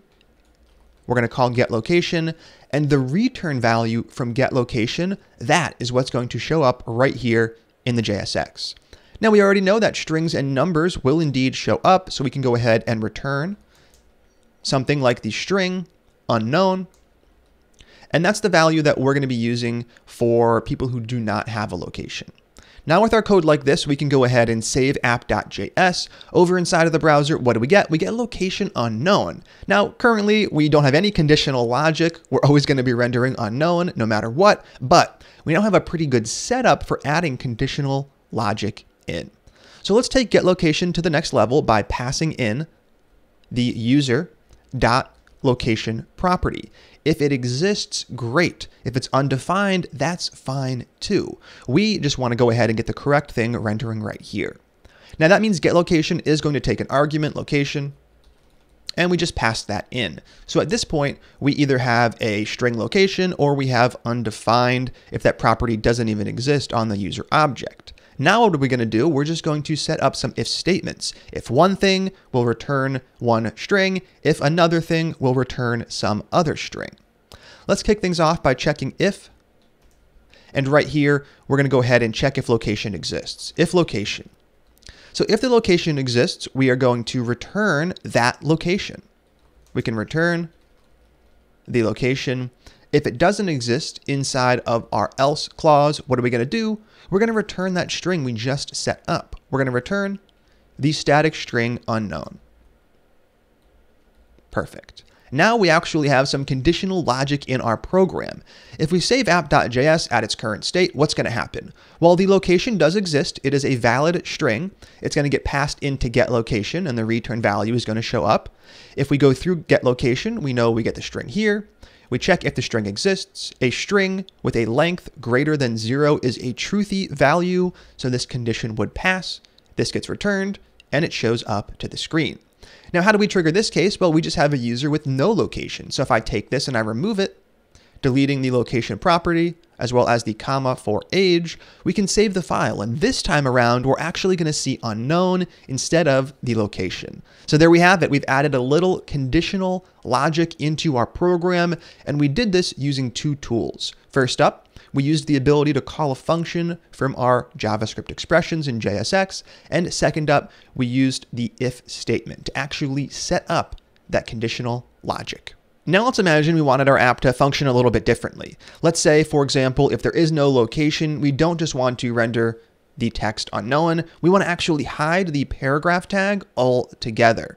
So we want to render the paragraph tag with the text if there is a location. Otherwise, we don't even want to show anything. Now, in order to do that, we're going to use the exact same tools. We're going to use function calls. We're going to use if statements, and we are going to return something based off of some conditional logic. Now, in order to actually do this, there's one really important thing we need to know about our JavaScript expressions in JSX. We already know we can use strings and numbers, and those will show up. We can actually also use other JSX expressions. So bear with me for a moment right here. Let's just go ahead and open and close a set of curly braces. If I typed in the number 1, 2, 3, we know what's going to happen. We're going to get 1, 2, 3 showing up to the screen. But we can actually also type a brand new JSX expression. For example, right here, I could add an h3 tag with some text, my h3. I can save app.js, and this is indeed going to show up. This is equivalent to removing those curly braces, but being able to add a JSX expression inside of those curly braces is really useful because that's going to allow us to set up getLocation to return a separate JSX expression. So let's play around with that. To kick things off, this paragraph tag, it's no longer going to sit right here. Instead, down below, we are going to have a single JavaScript expression that calls getLocation. And we will still pass in the user's location, user.location. Now we're going to actually remove this paragraph tag altogether. And up above, we're going to go ahead and tweak this. If there is no location, we don't want to do anything. If there is a location, we want to set up that paragraph tag once again. So right here, we can set up that brand new JSX expression. We are going to have our location, :space. Then we're going to inject the location value, and we already checked to ensure that it existed. So I'll create a JavaScript expression and inject location. Location is a string, and we know strings will show up. Now, what do we want to do if there is no location? Well, we can actually just return undefined. Now, undefined is implicitly returned if you don't explicitly return it. So this function can be simplified to this, which is identical. So getLocation returns one of two things. It returns a JSX expression if there is a location. It returns undefined if there is not. Let's go ahead and add the location back in, setting it equal to some value. We're going to save app.js, and right here we can see that location New York prints. We have our paragraph tag with the location : space followed by the actual value. Now, if we go ahead and remove the location, what's going to happen? Well, we know one thing. We know that this returns undefined, but we don't know what happens when undefined is inside of a JavaScript expression in JSX. If we save app.js, we can take a look at this. Right here, nothing shows up. Not just nothing visible, nothing at all. So if I go into the elements panel and I get to that place, which is in this div, inside of our nested div right here, we have our h1, we have our first paragraph tag, and there's nothing else. There is no empty second paragraph tag or anything like that. So that brings us to the other value we can use inside of JSX that is undefined. If one of your expressions resolves to undefined, nothing is going to show up, and that's actually a really useful feature. Now that we've used full function calls with if statements, let's go ahead and move on to the next technique, which is the ternary operator. And we're going to explore that technique by modifying this h1 right here. Currently, we show the user name. What we're going to do is add a little conditional logic. So if there is a username, we're still going to show it in the h1. If there isn't a username, we're still going to show the h1. We're just going to show a string anonymous instead. Now, we already know we could solve this problem by creating a function that returns one of two strings. But the great thing about the ternary operator is that it's a little more concise. We can explore the ternary operator real quick over in the Chrome console, and then we'll integrate it into our application. Let's just run through a quick example of its usage. So it starts off with a condition. The condition in our case could just be true, meaning that it always passes. Then we move on to the question mark. After the question mark, we provide the value we want this expression to resolve to if the condition is true. Now, it is true, it's static, so this value is always going to be used. We can type in the string Andrew, for example, or your name. Now, after that truthy value right here, we add a colon, and we provide a value that we want to use if the condition does not pass. In our case, that's going to be the string anonymous. If we go ahead and run this, we can see which of the two values actually gets used. I run it, and Andrew gets used. So if the condition passes, use this. If the condition doesn't pass, use this. That is the basic flow for the ternary operator. Now, if I use the up arrow key to reload that command and I switch true over to false, which of the two values is going to get used, anonymous is going to get used.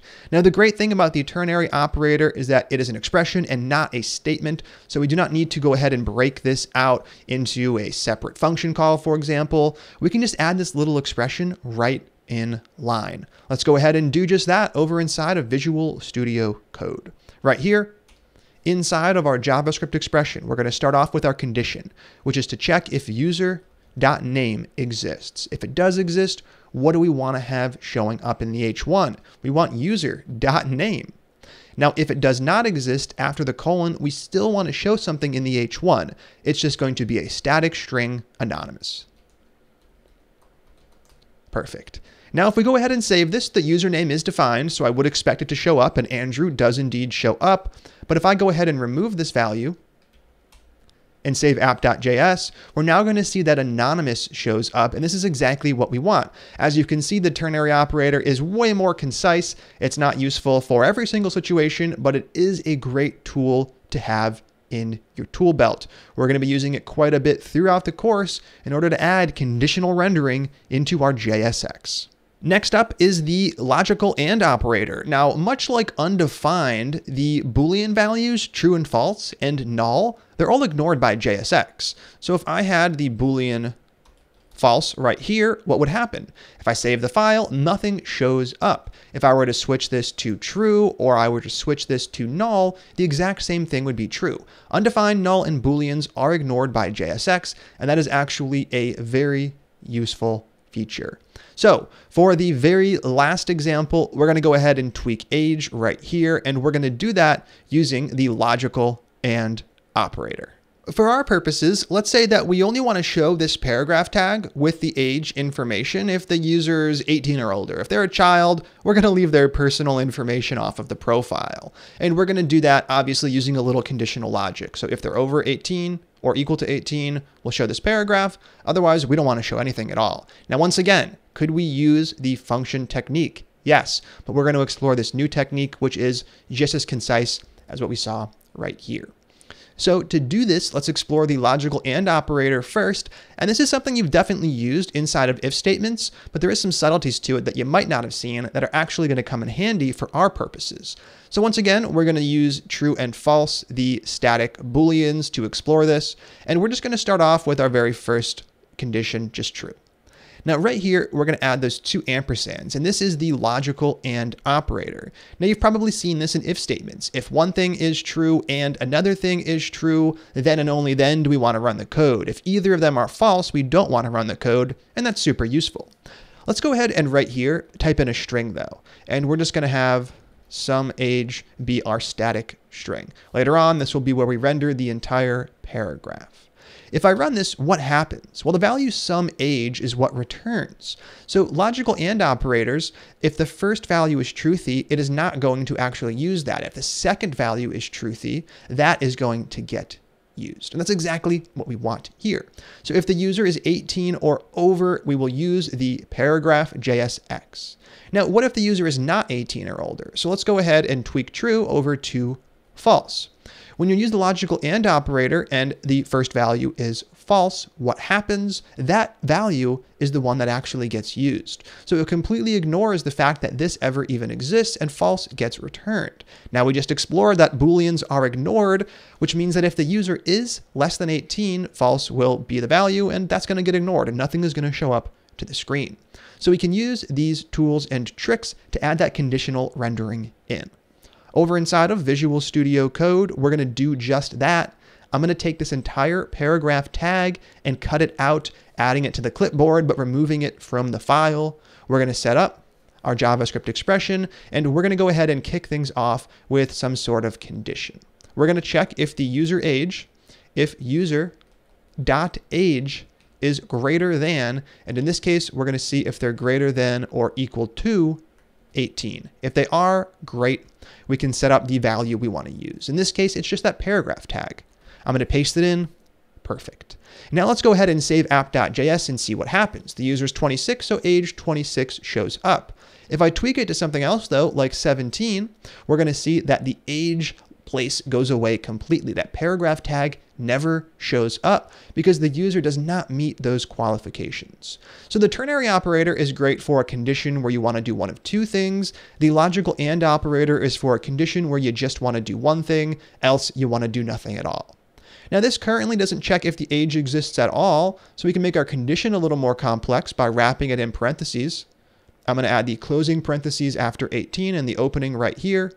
And we're going to check if user.age even exists, and then we're going to check its value. So if there is no age, we obviously don't want to show the age, but if there is an age and it's not greater than or equal to 18, we also don't want to show that information.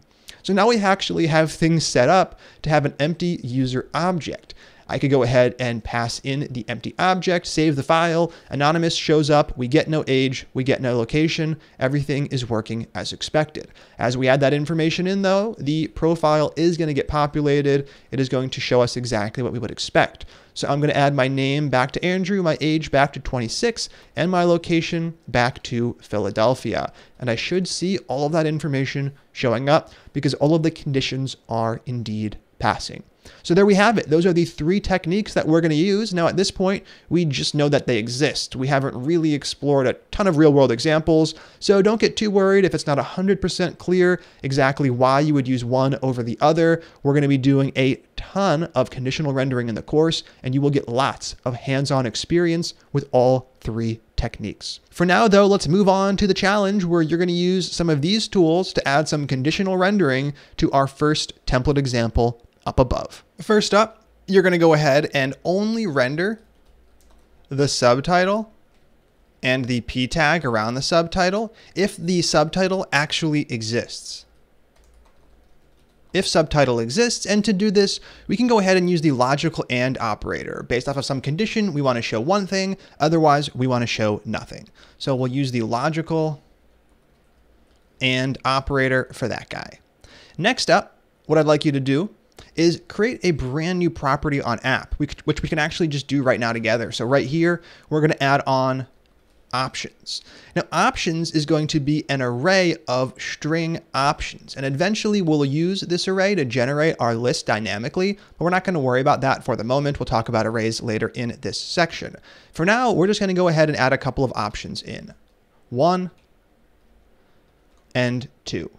So the second thing I'd like you to do is conditionally render a brand new paragraph tag. So render new p tag, and you're going to set the text based off of whether or not there are items in that array. If options.length is greater than 0, you can use a message like, here are your options. And if it is not greater than 0, you can go ahead and use a message like no options. So that's going to be a brand new paragraph tag, and you can put that brand new paragraph tag right here below the subtitle. And remember, this paragraph tag always shows up. It is the text value that changes. And for this one, we have a condition and we want to use one of two values. So the ternary operator would be a great fit. Remember, you're going to use the length property on the options array in order to get that length back. So take some time to knock this out, getting both conditions set up, then change the app object, remove all of the items to make sure the message changes, and remove subtitle to make sure that paragraph tag goes away. And when you're done, you can go ahead and click play. All right, hopefully you were able to get that one done. Right here, we have our first one. We want to hide this paragraph tag completely if there is no subtitle. And I mentioned we're going to use the logical AND operator. So I can cut it out, add my JavaScript, and set up that condition. In our case, we're going to check if app.subtitle exists. If it does, that's great. We can add our logical AND operator, and we can set up our paragraph tag. If it doesn't, this will resolve to false, and the subtitle paragraph tag will not show up. Now we can go ahead and add the second one right here. We're going to set up that p tag. This p tag always exists, which is why it's not part of the condition. It is the text value that is. So I'll add a JavaScript expression right inside of here. And we're going to go ahead and set up that ternary operator. First up is our condition. We want to check if app.options.length is greater than 0. If it is greater than 0, we're going to use one message I'll stick with single quotes. If it's not greater than 0, we're going to use another message. The message for a length greater than 0 is here are your options. And the message for a length of 0 is going to be no options. Now we can go ahead and actually render template instead of template2, and we can make sure everything works as expected. If I save app.js, we should see the subtitle. We are, and we should see our message. Here are your options. We are seeing those. Let's go ahead and actually tweak the data. I'm going to remove the subtitle, and I'm going to empty out the array, deleting all 2 items. If I save app.js, now we can check our conditional rendering, and here we have no subtitle, which is correct, and we have our message no options showing up in the paragraph tag, also correct. So hopefully you were able to get that done. I am going to undo those changes and save the file once again, bringing our app object back to the way it was in the beginning. We can now go ahead and remove this. As always, you can feel free to leave around any comments. You can also feel free to remove them. That really is up to you. I'm going to go ahead and clean them up though, so they're not taking up space in this file. And there we have it. We've explored the basics of conditional rendering, a technique we will use over and over again throughout the course. So for now, don't worry too much about mastering all 3 strategies. We're going to be putting them into practice quite a bit. Let's go ahead and continue on to the next 2 videos where we're going to learn about a few ES6 features that are going to make life a whole lot nicer. As promised in this video, we're going to take some time to explore the ES6 let and const variable definitions. These are alternatives to var, and we're going to be using them throughout the rest of the course. After this video, we'll never use var again. Now, is there anything inherently broken with var? No. Hundreds and hundreds of millions of lines of production JavaScript have successfully worked for decades. The only problem with var is that it has its quirks, and it's easy to accidentally misuse and abuse, creating unnecessarily weird situations. Now we're going to explore all of that, but to kick things off, I want a place to explore that. And we're going to explore it outside of the context of our React app. I'm going to make a brand new folder in the source directory, and we're going to call this one Playground. And I'm going to use the Playground folder throughout the course to add little one-off files where we can explore some sort of fundamental JavaScript feature outside of the context of a more complex React app. Then we'll integrate it into the React app and continue on. For this one, we can make a brand new file inside of Playground. I'm going to call this one ES6 let const.js. And once it's up, the only thing we need to do before we actually write some code is to switch Babel from processing app.js to processing our new file. Over in the terminal, we can use Control-C to shut down the Babel command, and then we can rerun it using the up arrow key to populate the last command that was ran. All we're going to do is switch this guy right here. Currently, we are processing source app.js. Instead of going into a file in source, we're going to go into the source Playground folder. In there, we have a file we want, the one we just created, ES6-let-const.js. Perfect. And now that brand new file is going to run, we'll be able to put some code inside of there, and over inside of the browser, we'll be able to view that code. Currently, there is nothing that is expected. Let's go ahead and actually write some JavaScript. Let's kick things off by creating a var-based variable called nameVar, and we're going to explore a couple features of var real quick. We're going to set it equal to Andrew, and then we're going to log it out. And I'm going to log out 2 things. First up is going to be the static string name var. We'll be console logging a few variables, and I'm going to put the variable name here so it's easier to see what value this is associated with. And then we'll put the actual value, name var, the variable. Now, if I run this, this is 101 stuff. We get Andrew printing to the screen, and we also know that with var-based variables, we can go ahead and reassign them. So I could set name var equal to something else. It could be a function, a number, an object, anything. In our case, let's just use another string, Mike. Now, if I save this, perfectly valid. Once again, everything works. But did you know that with var-based variables, not only can you reassign a variable like we have here, you can actually also redefine it, which means I can make a new var called nameVar, exactly like the one up above. If I run this, the program works without throwing any sort of errors. This is perfectly valid with var-based variables, and this can easily get you into some situations where you're creating a new variable not knowing that you've already used it somewhere else inside of your code. You're then overriding that other value with the new one, and this can easily cause some hard to debug issues. So with var-based variables, we can not only reassign, we can also redefine. And this is something that we're not going to be able to do anymore with let and const, and that's good because there really is no practical application for this. So let's kick things off by making our first let-based variable by typing let. And just like we do with var, we can provide a name and an optional value. So I'm going to set this name equal to name let, and I will give it an initial value. I'm going to go ahead and set that equal to gen. Now we can log out that variable, console.log, just like we did before, starting off with the string name let, and then we will follow it up with the actual name let variable value. If I save this, we're going to get gen printing to the console. Now with let, just like with var, you can reassign it, which means I can take name let, the existing variable, and I can give it a brand new value. I can set it equal to Julie, for example. This is completely valid inside of ES6 let-based variables, and we get Julie printing to the screen. With let, though, you cannot redefine it. So if I try to create a new variable called name let, you can see my editor is actually warning me right away.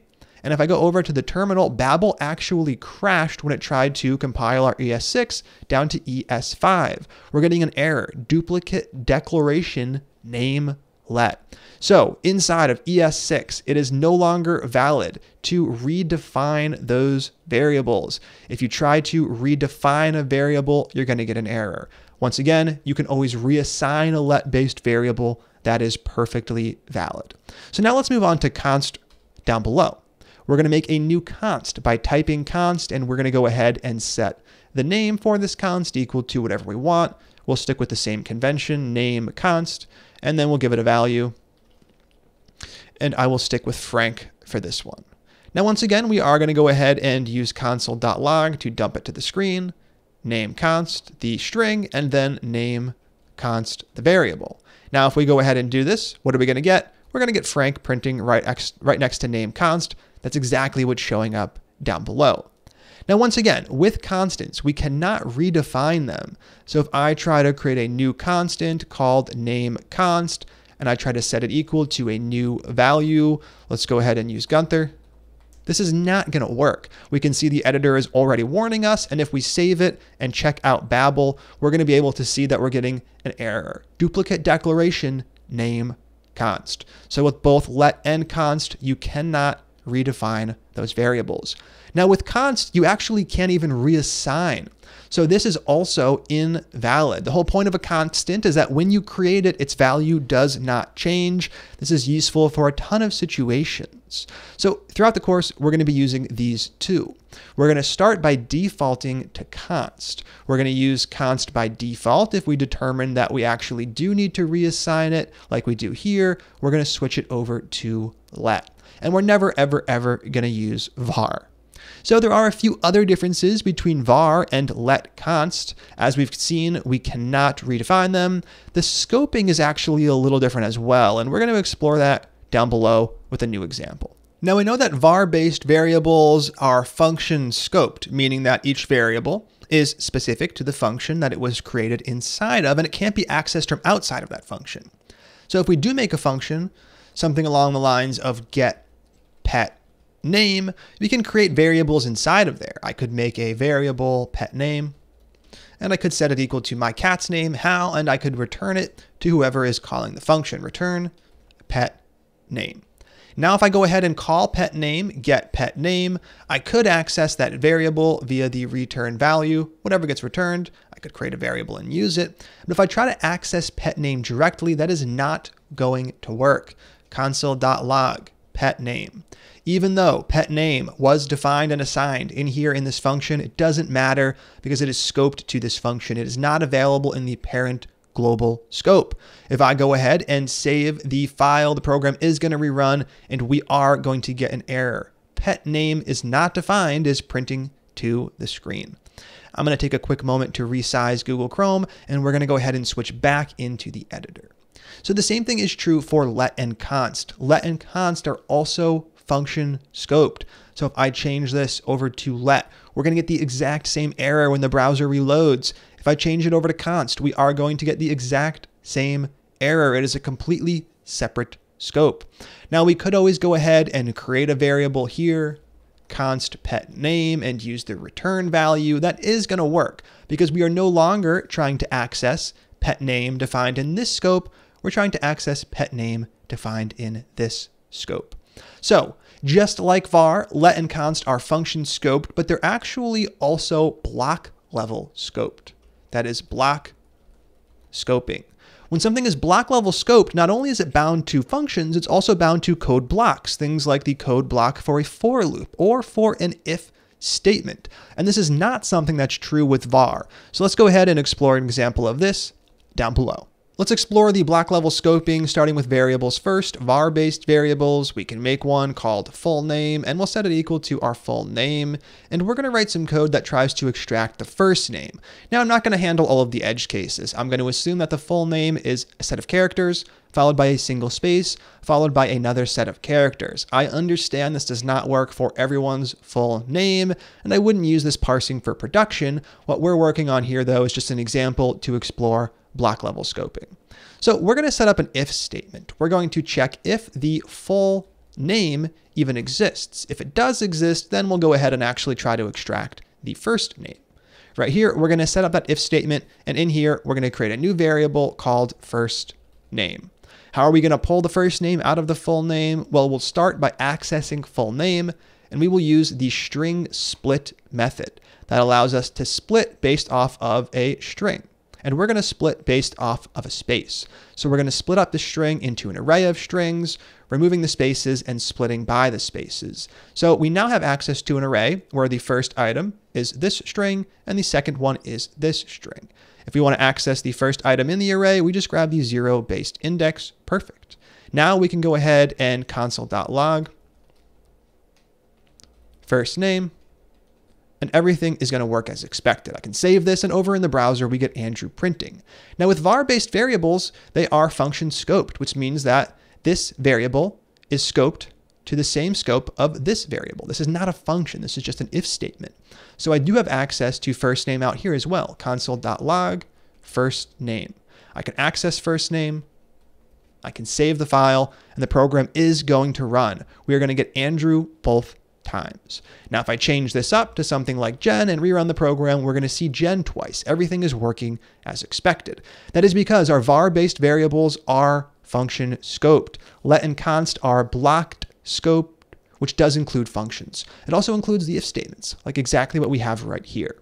So to explore this, let's go ahead and switch first name over to a const. We can go ahead and save the file, and we can see what happens. What happens? Well, we do get Jen printing once. That is this right here. Your constant let-based variables are block level scoped, which means they're accessible inside of these curly braces. And our first console.log is indeed inside of the curly braces, so it works. The second one fails though. We're getting first name is not defined. That is the exact same error we were getting when we tried to use a variable outside of the function it was defined in. So with const and with let, we're not going to be able to access those variables outside of the code blocks they were defined in. And the same thing is true for let. So if I go ahead and set this equal to a let-based variable and rerun the program, we get the exact same output where the first Jen prints and the second one fails. Now, if we did want to define this variable and use it in both places, we could always pull that out up above. I could make a let-based variable called first name and start it off as undefined. I could then go ahead and assign it a new value right here, and I would have access to it here because it is in the child scope, and here because it is in the same scope the variable was created in. If I go ahead and save this, we are going to get Jen printing twice as expected. So it's important to note that when you are working with let and const, your variables are block level scoped. That allows you to create variables specific to those blocks, and that prevents us from having a bunch of variables that are bleeding out into scopes where they really shouldn't be accessible. If you do have a situation though where you do want to create a variable that you define inside of some sort of block level scope, I recommend using this pattern where you define it up above and reassign it inside of that block. Now, obviously, we could switch this one over to a const, and that would work as well. This value never gets reassigned, so there's no reason to use let. If I save the program, we're going to get the exact same result we had before, although we've removed the need for var completely. Once again, let's recap that order we're going to move in. As we go through the course, I'm going to start all variables off as consts. Eventually, we might determine that some of those actually do need to have their values reassigned, like first name does. We reassign it right here. That is perfectly fine. There's nothing wrong with reassigning variables. If we run into one of those situations, we'll go ahead and switch that over to a let-based variable. And that's going to make sure that we're not able to change variables like full name whose value shouldn't be changed, creating a little more defensive programming. Now, we're never going to use var, so that's the order: const first, let if we need to, var never, and we'll be using that exact same system throughout the course. We're never going to type var again, and we're actually going to finish off this video by removing all of the instances of var from app.js. Before we do, let's go ahead and move back into Babel. In the terminal, I'm going to shut down the Babel command. I'm going to use the up arrow key to load the previous command where we ran ES6 let const, and I'm going to use it one more time to load the command we had at the beginning of the video where we're processing app.js.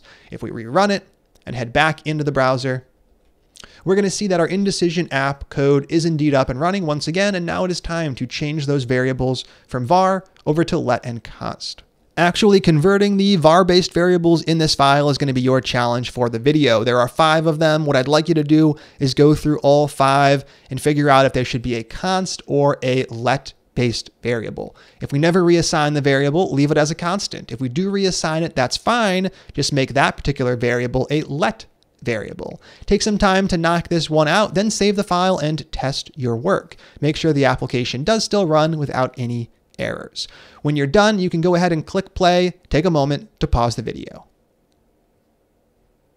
All right, hopefully you were able to get that one done, and hopefully you noticed a pattern, which is that we actually never reassign any of our variables. So all of these can be constants. Right here, for example, app, that can be a const. Do we reference it? Sure. Do we reassign it? Nope. Same thing with template. Same thing with user. Down below, we have the exact same thing with template2. And finally, app root. All 5 of them can be constants. If I save app.js, everything works as expected. Now, would it work if I changed all of these to let-based variables? Sure, that would work. The application would work just like it worked with var-based variables. But it's a good practice to get into to only use let if you're actually going to reassign it. That's going to make sure that your program never tries to reassign variables that you don't intend it to reassign. So as I mentioned, we're always going to use constants if we're never reassigning. Only when we reassign a variable will we actually use let. Now, throughout the rest of the course, we are going to be using const and let extensively. You'll get a ton of real-world experience. We'll see exactly how it fits into a real-world application. I'm super excited to get to that. So let's move on to the next video where we're going to explore one more important ES6 topic. Then we'll get back to React. Now that you know a bit about let and const, there is one more ES6 feature I want to talk about, and that is the arrow function. It is by far my favorite ES6 feature, and I have no idea how we ever lived without it. It is a brand new syntax for creating functions, and we're going to explore exactly what's so great about it. Now to do that, we're going to make a brand new file in the playground folder. Once again, we can call this ES6 arrow function, and we're going to be using arrow functions heavily throughout the course, so it's going to be a good idea to get a basic grasp of how they work over here, and then we'll be integrating them into our React application. Now, to kick things off, we are going to run this file through Babel as opposed to app.js. Like we did in the last video, we can do that by switching over to the terminal, shutting down the command, loading it up again with the up arrow key, and then just adjusting that very first argument. In this case, it is source app.js. We want to go into that playground folder, and in there we have es6-arrow-function.js. That's the file that we just created. So once this is up and running, back inside of the browser, we're going to see that the application is indeed working. It just has no content, so nothing shows up. Let's get some stuff showing up to the screen by going through a simple example. We're going to create a function that squares a number. So the function will take a single argument, a number, and it'll return that number times itself. We're going to do this first using tools we already know, ES5 functions. Then we're going to convert it over to an arrow function so we can compare and contrast the two solutions. So let's kick things off. I'm going to make a const. I can call this one square. And we're going to set it equal to a function. I'll use the function keyword. I'll define my arguments list and my function body. Nothing new here. And we're going to have a single argument, x, and we're just going to return x times itself. Return x times x. Perfect. Now we can go ahead and call this. There's no need to store the return result in a variable. We're just going to be dumping it to the screen. So we can set all of this up inside of console.log. Inside of the arguments list for console.log, we want to print out the return result from calling square. And we'll pass in a value to square. I'll start with 8. 8 times 8 is 64. If I save the file, it's exactly what we should get. And right here, we are indeed getting 64 printing to the screen. So we've gone through the process of creating an ES5 function. Let's go ahead and see how the ES6 arrow function will look a little bit different. Now that we have our working ES5 function, let's create the exact same function using ES6 arrow functions. We're going to start off much the same way. We are going to define a variable, a constant in this case, and we're going to give it a name. Square is already taken, so I'll use square arrow. Then we're going to set it equal to something. Now, so far, nothing new. This is where we start to define the arrow function. And the first thing you're going to notice is that the function keyword has gone away. So no longer are we going to type function. We're actually going to start with the arguments list. Just like we have up above, we're going to open and close some parentheses. In here, we would define all of the arguments our function takes. If it takes none, it'll look like this. If it takes 3, A, B, and C, it'll look like that. In our case, we just have 1, X. Now from here, we put the arrow in arrow function. Right after a space, I'm going to create that arrow using equals and greater than. This is our arrow. Then after the arrow, we can go ahead and set up that function body. And there we have it. We now have an arrow function. Currently, it doesn't do anything, but we could put anything we want inside of it. I could call other functions. I could create variables and run calculations. In our case, we just want to return x times x. Return, nothing's new there. X times x, nothing's new there either. So now let's go ahead and actually use this and make sure it's working. Right here, I'm going to call square arrow instead of square. I'm going to save the file, and there we go, 64 prints. If I switch this over to 9, we should get 81, and there we go, we are indeed getting 81. It's also important to note that ES6 arrow functions, they are always anonymous. So with an ES5 function, we can actually name it, which means that right here, I could type a function name, we'll call it square, and I could remove the need for this constant altogether. I can then reference it by its name. I'm going to add another console.log call, console.log. I'm going to call square once again, and I'll square a number like 3. If I save the file, everything still works. With arrow functions, there is no way to define a named arrow function like we can with an ES5 function. All arrow functions are anonymous, so there's no place we could put square arrow. You can't put it here, you can't put it in here, and you can't put it here. If you want to create an arrow function and reference it later, you have to assign it to a variable exactly like what we have right here. Now at this point, we've only explored the syntax differences, and there doesn't seem to be a clear advantage, so I don't expect any oohs or ahs just yet. But what we're going to do now is explore one of the great things about arrow functions, which is the arrow function expression syntax. It allows us to create much more concise functions under certain situations. So down below, what we're going to do is we're going to recreate square arrow using this arrow function expression syntax. This is a great candidate because what we have is a function, and that function just returns some expression. The expression could be another function call. It could be a math operator like we have here. Maybe we call some method on an array or a string. As long as we just have a single expression whose value we're returning, we can actually switch this over to using the new concise syntax. Now I'm going to comment out this function since we want to reuse that name. I'm going to comment it out. And down below, we can go ahead and actually create the new one. Const square arrow. Things are going to start off exactly the same. Then we're going to set it equal to, once again, the same, and now we move on to the arrow function part. The arguments list looks identical. We are going to provide our one argument. Maybe we have 0, maybe we have 6. Then we move on to the arrow that is the same as well. We're going to set up the equal sign and the greater than symbol, but this is where things differ. When we're working with an arrow function and we define the verbose version with a body, we have all of the statements inside. But remember, if it's an arrow function and it only returns a single expression, you can switch it to this new syntax. And the new syntax requires you to put that expression right here. That is x times X, and there we have it. Now we have a much more concise version of square arrow. If I go ahead and I save the file, we're going to get 81. If I tweak this to a different value like 4, we're going to get 16.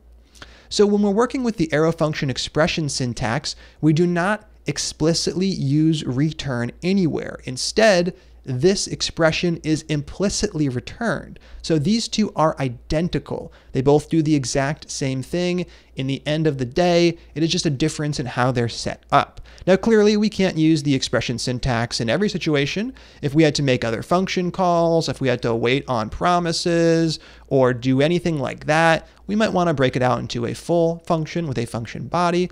But in this case, we have a great candidate, and we were able to switch it over.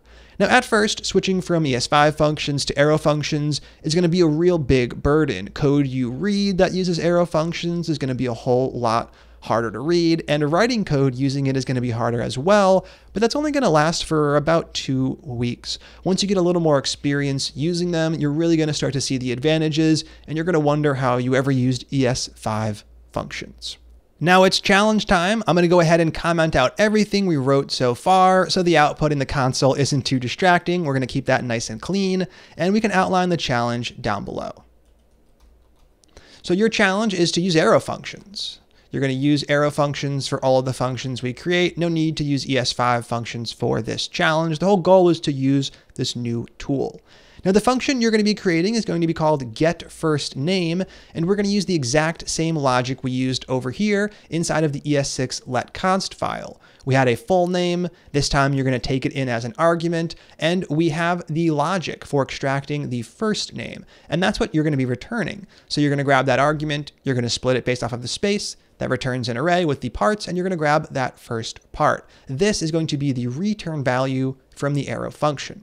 So if I were to call getFirstName with the string Mike Smith, I would expect the value that prints to the console to be Mike. So let's go ahead and outline exactly what I'd like you to do. First up, you're going to create an arrow function using the verbose syntax. So create regular arrow function. You're going to go ahead and use this and test it, making sure it works. Then you're going to create a second arrow function using the expression syntax. So you're going to create arrow function using the shorthand syntax. Both functions are going to do the same thing like we have here. They're both just going to use the different version of the arrow function. Now, like with the first version, you want to go ahead and test this and make sure it works. You can always just call it inside of a console.log to dump it to the screen. There's no need to store the return result in a variable or do anything like that. You can use the exact same techniques we used right here. So take some time to knock this one out. You want to create those two functions and test them, making sure they work. And if you forget how to use that logic, you can always grab it from this file. Test your work, pause the video, and when you're done, click play.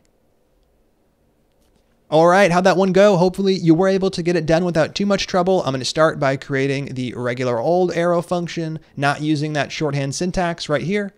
A const getFirstName. It is going to have an argument, so we're going to open and close those parentheses and define it. We can call it anything we like. I'll call it full name. And then we're going to go ahead and set up the arrow in arrow function, and we're going to start with the regular version first, where we do define that function body. Now inside of here, we can return our expression, which is full name dot split, splitting on that space that returns the array, and we are going to access the first part that is going to successfully return the first name. Right here, we can go ahead and test that out by calling it console.log. I am going to call getFirstName, and we'll pass in a name. I'm going to use Mike Smith, the example from the comments above. We can save the file, run the program, and hopefully Mike prints, and that is exactly what we get. So there we go. We knocked out the first version of our arrow function. Now it's time to create a new version using the shorthand syntax. You might have created a second variable with a new name. That's fine. You might have also commented out the old function and just defined the new one using the same name. That's exactly what I'm going to do. Right here, we're going to once again make that const getFirstName. Then we're going to move on to the arrow function. We are going to define that arguments list full name, and we do still need to put the arrow in arrow function. Right here, we'll set up that arrow. Now we're using the new expression syntax, and we know we don't use return. The value is implicitly returned as opposed to explicitly returned. No need to define a return. Also no need for those curly braces. So right here, we just add our expression. That's full name. Dot split. Splitting on that space. That returns the array. We don't want to return the array. We want to return the first item in the array. So we grab that using the 0 index. Now we can go ahead and save that file, test things out. Mike still prints. I'm going to switch this over to my name, Andrew Mead. I save it, and right there we get Andrew. So at this point, everything is working as expected. We've successfully created getFirstName using the arrow function expression syntax. That is it for this first video on arrow functions. We explored the syntax, the basics. In the next video, we're going to dive into some of the nitty-gritty, exploring how it really does work for us. Then we're going to go ahead and get back to React. I'm very excited to get to it, so stay tuned. I will see you in the next video. Now that you have some arrow function experience, I do want to spend one more video talking about them, as there are some important differences between ES5 functions and arrow functions, aside from just the syntax changes. So to explore that, we'll create one more new file in the playground folder, and in the next video, we'll get back to React. So right here, we can make that new file, ES6 arrow function 2.js, and in here we're just going to go through a few more examples looking at some of the details of arrow functions. Before we write any code, let's go ahead and switch Babel over to this file. I'm going to shut down the previous command, load it back up with the up arrow key, and we're going to go ahead and just tweak the file name from ES6 arrow function to ES6 arrow function 2. Excellent. Now, once Babel is up and running, we can switch back into the browser and we can head back over to Visual Studio Code. Now, there are two things I want to talk about, two very important changes. The first one involves the arguments object. The arguments object is no longer bound with arrow functions. That means if you try to access arguments, it is not going to work, and we'll explore an example of that in a second. The second important thing I want to talk about is the this keyword. The this keyword is also no longer bound with arrow functions. So we're going to run through an example of each of these. We'll start off with an ES5 function that actually uses the tool, and then we'll explore how that goes away with arrow functions. So to kick things off, we're going to make a const called add, and we're going to define a very simple ES5 function. It's going to be an anonymous function. We're going to have a couple of arguments passed in, and for our purposes, we could just set it up to be A and B. And then we're going to use A and B down below. Return A plus B. Nothing earth-shattering here. If we go ahead and console.log, the return value from calling add with 55 and 1, we can be pretty sure that we're going to see 56 over in the console, and if I save the file, that is exactly what happens. Now, in the past, you might have explicitly defined all of the arguments that got passed in. Here, I explicitly say the first one should be A, the second one should be B, and that allows me to access them by those names below, but for the longest time, we've also had access to the arguments object, so console.log arguments. This prints out all of the arguments passed to a function regardless of what's defined in the arguments list. So if I run this, we're going to see just the first two, 55 and 1. But if I were to pass in other ones, like 1001, even though it's not named here, it's still going to be accessible inside of arguments.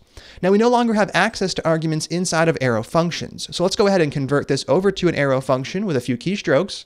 First up, we got to remove the function keyword. There's no name, so there's no need to remove that. And then we start off with our arguments list like we do in arrow functions, followed by our arrow, and followed by our function body. So the arguments list and the function body, they haven't changed at all. We've just switched it over to an arrow function, but if we rerun the program, we can see we're now getting an error. Reference error. Arguments is not defined. So when you're using arrow functions, you're no longer going to have access to arguments. If you do find yourself needing arguments, you're going to want to stick with an ES5 function instead.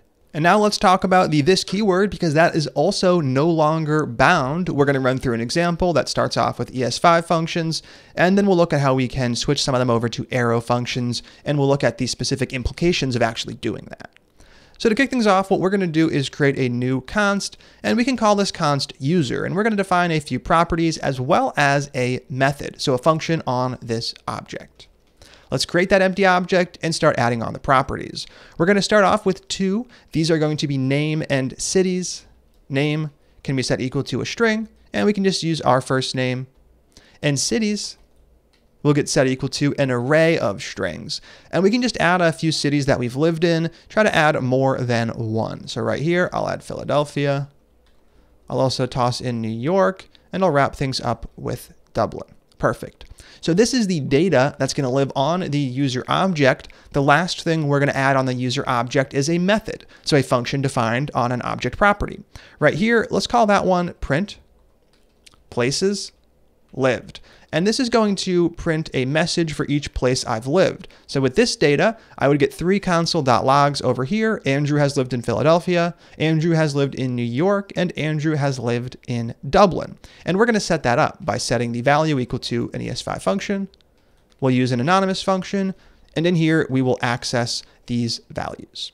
Now we know that when we use a regular function and we define it on an object property, the this keyword is bound to that object, which means in my case, I have access to values like this.name or this.cities. I also have access to this.printplaceslived, which is the function that I'm currently inside of.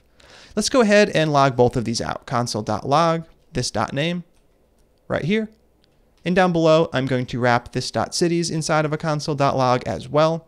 And if I run this function by calling it down below, we can see what happens. So user.print places lived. It doesn't take any arguments, so I will call it with no arguments. I'm going to run the program. And right here, we do indeed get our name and our array showing up. Nothing too interesting yet, but now we actually want to go ahead and create that functionality that logs out the message for each city. To do that, I'm going to loop over cities. I'm going to loop over that array using the for each array method. So we can add that down below, and I'm going to leave the console log calls in place for a second. That is going to be this.cities. That is our array. We already know it exists. We just used it here. Then we're going to access the for each array method, and for each takes a function as its one and only argument. This function is going to get called one time for every item in the array, and it's going to get called with a single argument, which is that array item. So in our case, this function will get called 3 times, first up with the string Philadelphia, second with the string New York, and finally with the string Dublin. I'm going to call that argument city so we can actually work on printing our message. Right here, we can go ahead and do that. Console.log. We'll start off with the name, this.name. Then we'll concatenate on a little string. We'll add a space. So it'll say Andrew has lived in, followed by a closing space. And we'll concatenate on the particular city we happen to be looping over, which is accessible via the city variable. Perfect. Now we can go ahead and run the program and see what happens. And if we do, we're going to notice that the program crashes. We get a type error, cannot read property, name of undefined. That is coming from right here where we try to access it in our console.log. So as we know, when we add a function onto an object property, the this value is bound to that object. When we just define a regular anonymous function like this, there is no bound this value, and it gets set equal to undefined. So this.name is accessible right here, but it's not accessible down below. Now there are a ton of workarounds that have existed for a long time. A popular one is to create a new variable called that, set it equal to this, and then we can access that wherever we want, including in our nested functions. So I could access that.name, which we just defined right here. And if I run the program, this is indeed going to work, but we're using a workaround. So over here in the console, we do indeed get the correct message. With ES6 arrow functions, your functions no longer bind their own this value. Instead, they just use the this value of the context they were created in. So if this were an arrow function, it would just use its parent's this value. So there's no need for this workaround. We can go ahead and prove that. I'm going to remove the that variable, and I'm going to switch this back over to this.name. And remember, this is the program that does not work. We get an error in the console. But if we switch this over to an arrow function, it is going to work. Right here, I'll remove the function keyword, starting off with my arguments list. I'll toss in the arrow, and we already have our function body set up. I'm going to save the file, the program's going to rerun, and we're getting Andrew has lived in Philadelphia, Andrew has lived in New York, and Andrew has lived in Dublin. All of the data is showing up correctly. There are no errors in sight.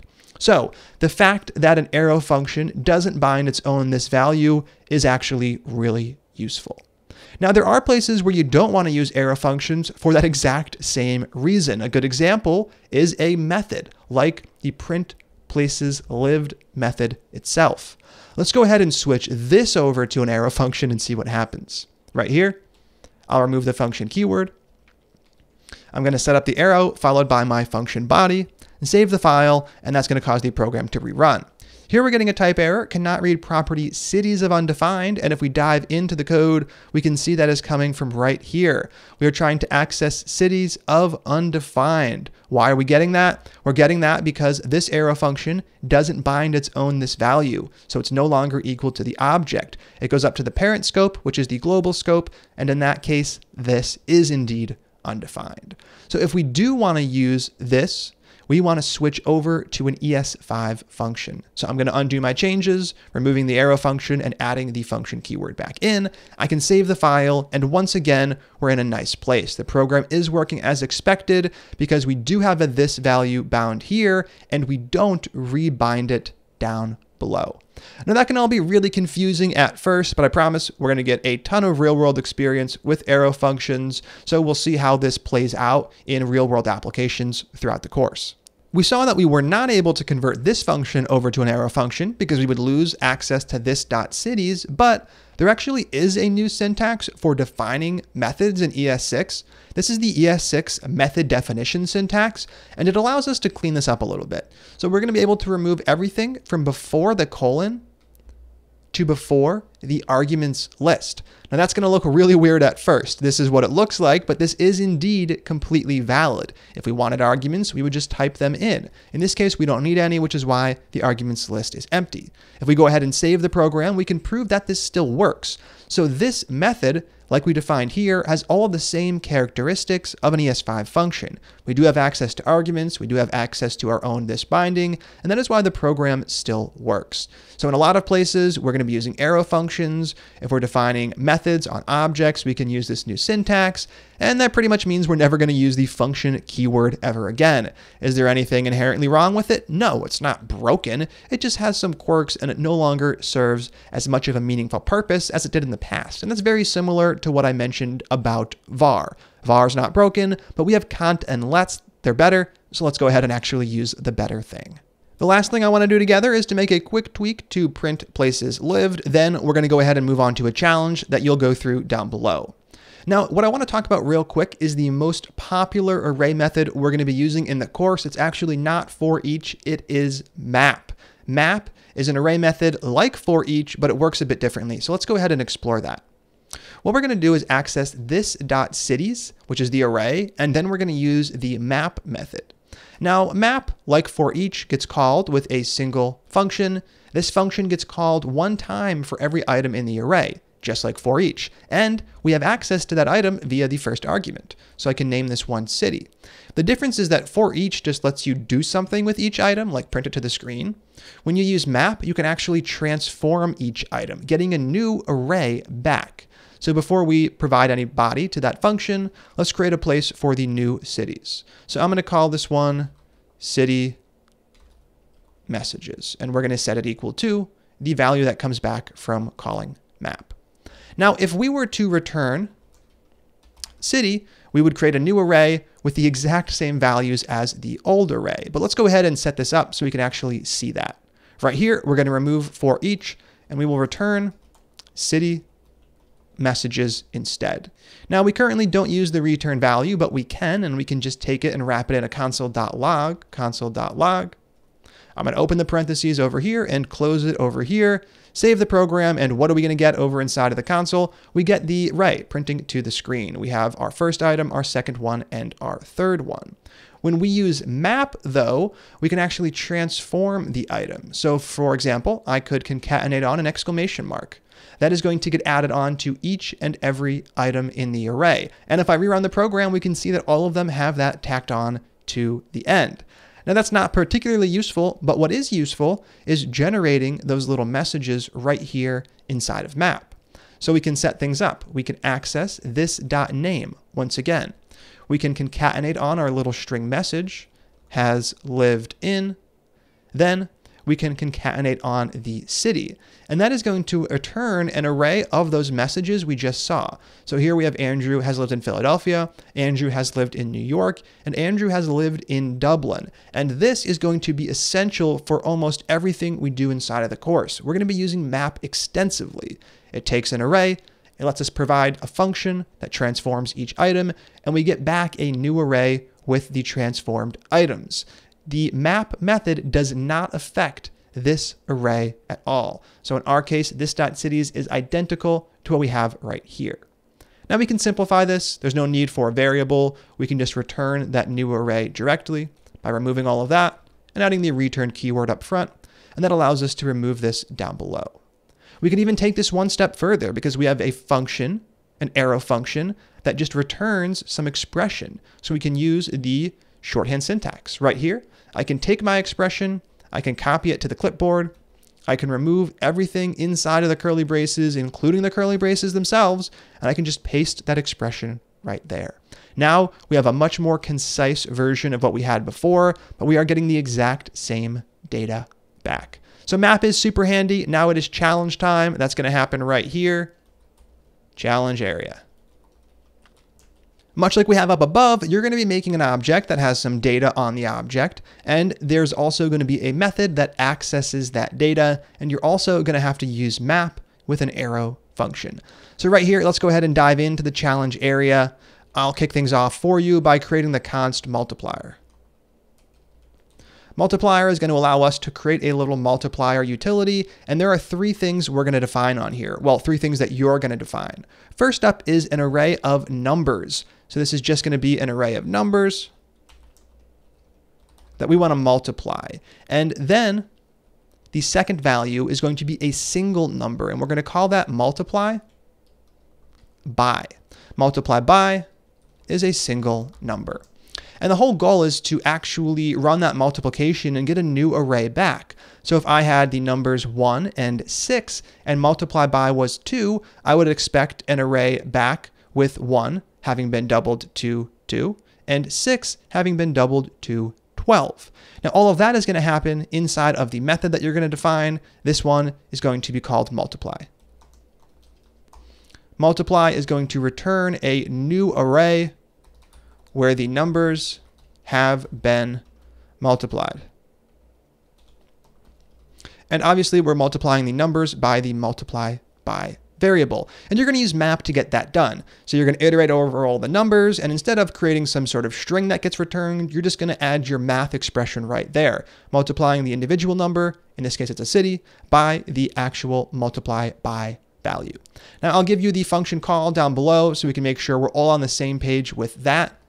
That'll be console.log to print it to the screen. We want to access something on the multiplier object. It is the method multiply, which doesn't currently exist. It's not going to take any arguments. It's going to be your job to actually fill that one out.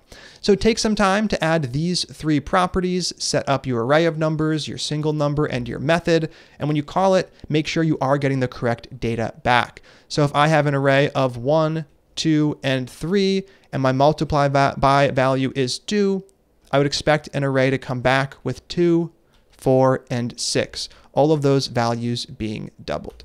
So take some time to knock that out, test your work, ensure the correct thing shows up, and when you're done, you can go ahead and click play.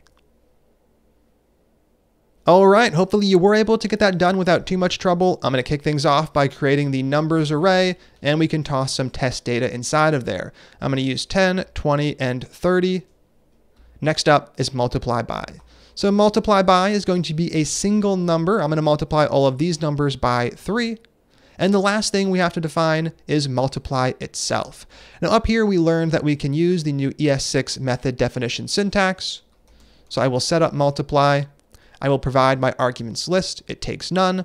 I will provide my function body. And inside of here, we are going to return a brand new array. So I'm going to return, and the array I want to modify is this dot numbers. I want to use map to take each number and tweak it, multiplying it by the multiply by value.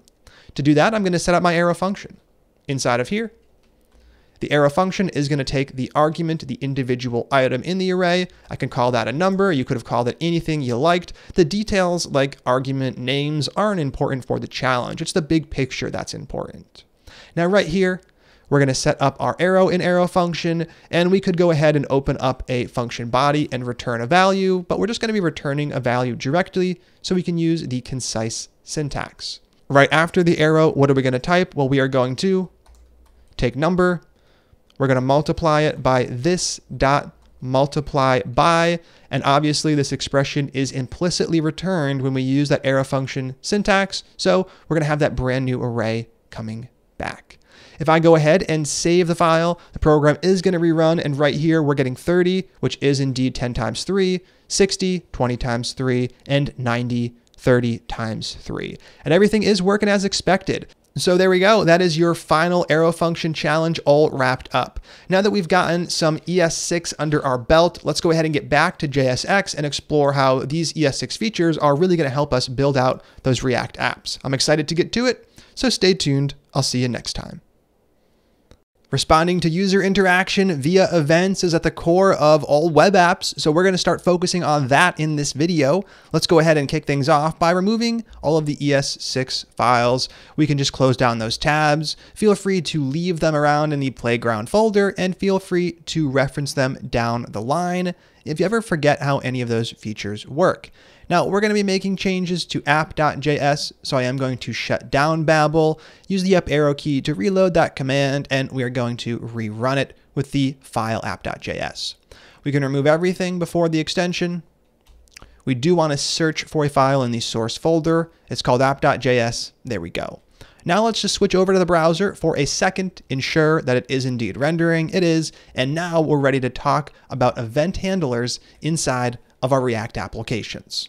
To kick things off, let's delete this user profile example. This was really nice when we were exploring the basics of rendering. We were able to go through the video, adding features together to one of the little apps, and then we had a second little app that you were able to add features to as part of your challenge. We're still going to have a second little app. We're just going to switch it up to add a little bit of user interaction into the mix. So the second app is going to become a counter. We're going to render a number to the screen starting at 0, and we're going to have buttons that the user can click to change the count. We'll have a +1 button to add 1 to the number and a -1 to subtract 1 from the number. And as that number changes, we're going to make sure to update it in the browser. So as you click the button, you're going to see the change reflected. To kick off this little project, we are going to create a template. We're going to recreate the template to variable we just deleted. The content's just going to look a little bit different. And we are still going to render it to the screen. So template 2. We're going to be adding 2 elements inside of here, an H1, which is going to display the current count, and a button, which is going to add 1 to the count. You'll be doing the -1 button on your own. Since we do have multiple elements, we have to create a wrapper div. I'm going to set that div up, and we'll kick things off with the H1 right here. I'm going to open it. I'm going to close it. And inside of here, we'll start off with a little label so people know what they're looking at, count : space. And right here, this is where we're going to inject the current count. Now, we don't have a variable for it, but we can go ahead and create one called count. Up above, I'm going to use let, since we are going to change this variable's value. Let count equal 0. Perfect. Now we can test things out by saving the file, and as long as we see count 0 showing up, which we are seeing, we are good to go. And now let's take a quick moment to talk about attributes in JSX.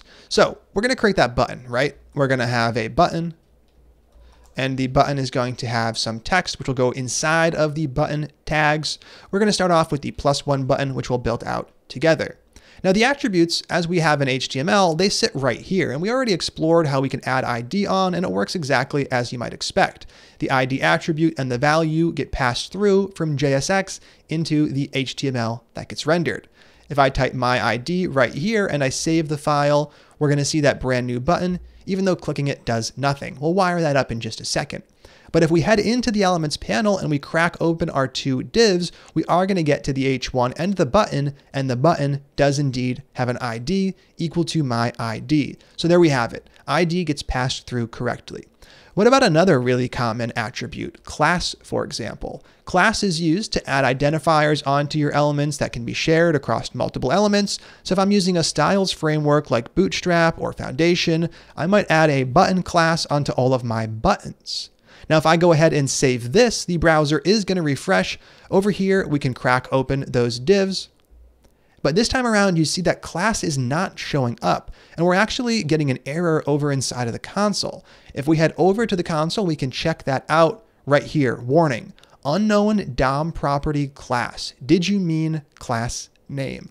So this brings us to our first important lesson with JSX attributes. Some attributes from HTML, like ID, work exactly the same way. Others have gotten renamed. So class now needs to be called class name in JSX. If we save the file like this, that is going to refresh the application. We have no error. And if we head over to elements and we go through those two divs, we are going to see a button with the ID attribute set correctly and the class attribute set correctly, even though we specified class name over here. Now that can be really infuriating when you're first starting, but it's important to note that this is happening because certain things inside of JavaScript, they're reserved words. For example, let, const, and in our case, class, like this, it's also reserved. This is the new keyword we use to create classes in ES6, which we'll be doing in the next section. So we actually can't use class here. We have to use class name. Now, in the end of the day, what does template2 equal? Template2 is just an object. So we know that our JSX gets converted into React.createElement calls. What comes back from that is actually just an object. So let's go ahead and print that out real quick. Console.log template2. Now, the information stored in this object is not particularly useful for our purposes. We'll never be doing this again, but it is going to help illustrate why things like class can't be used and why class name has to be used instead. Now, if we go over to the console, we're going to see right away we are getting an object printing. And if we crack this open, we are going to see just a ton of information. Most of it we can ignore. A lot of it we'll talk about later in the course. For now, the type is important. Here we have our root div. Inside of this div, we know we have our h1 and our button, and those actually live in the props object in the children array. Here we have two items. The first one is the h1. The second one is the button. If we open up the h1, we see we have a type of h1. And if we open up the props, that's actually where we start to see some of the information rendered in the h1. Under children, we have the count string and we have the number 0. Now, if we go ahead and close the h1, we can take a peek at that second guy, which is our button.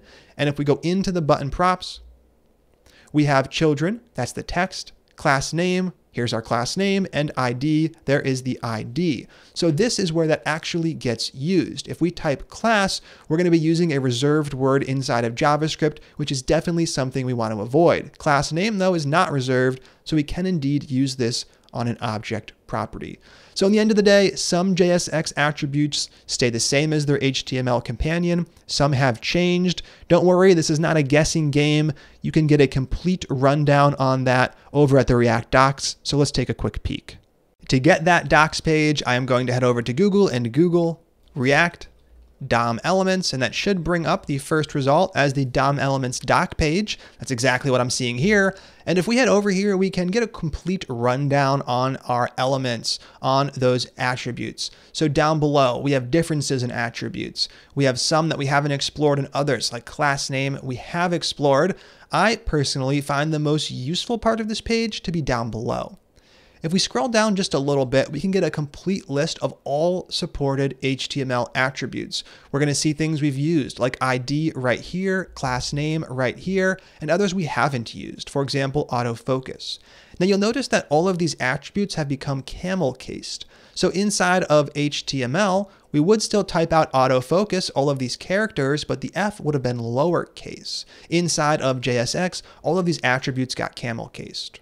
So if you do want to use an attribute, for example, if you find yourself looking to set something like the placeholder, you can come here, look for it, and you can see that placeholder is actually one of the ones that has not changed. So you would type it out just like you would inside of regular HTML. We'll be using quite a few of these throughout the course, but it is very useful to know this list exists, and it's useful to know why some of the values have changed. They've changed because some things like class are reserved keywords in JavaScript. So now that we have some attributes set up, how does this really help us towards our goal? The goal being to set up an event listener. Well, we're actually really close to that. The last thing I want to explore is how we can actually set our attributes like ID equal to a JavaScript expression. Now, whatever this expression ends up being, that's the value for ID. So I could have a variable up above, const some ID. I could set it equal to my ID here, and I could reference some ID inside of that JavaScript expression. Now, what's going to be the end result? Well, the end result is that the ID for this button will equal the string, my ID here. We can save app.js to prove this, head back into the application, into the elements panel, crack open those two divs, and there we have it. ID equals my ID here.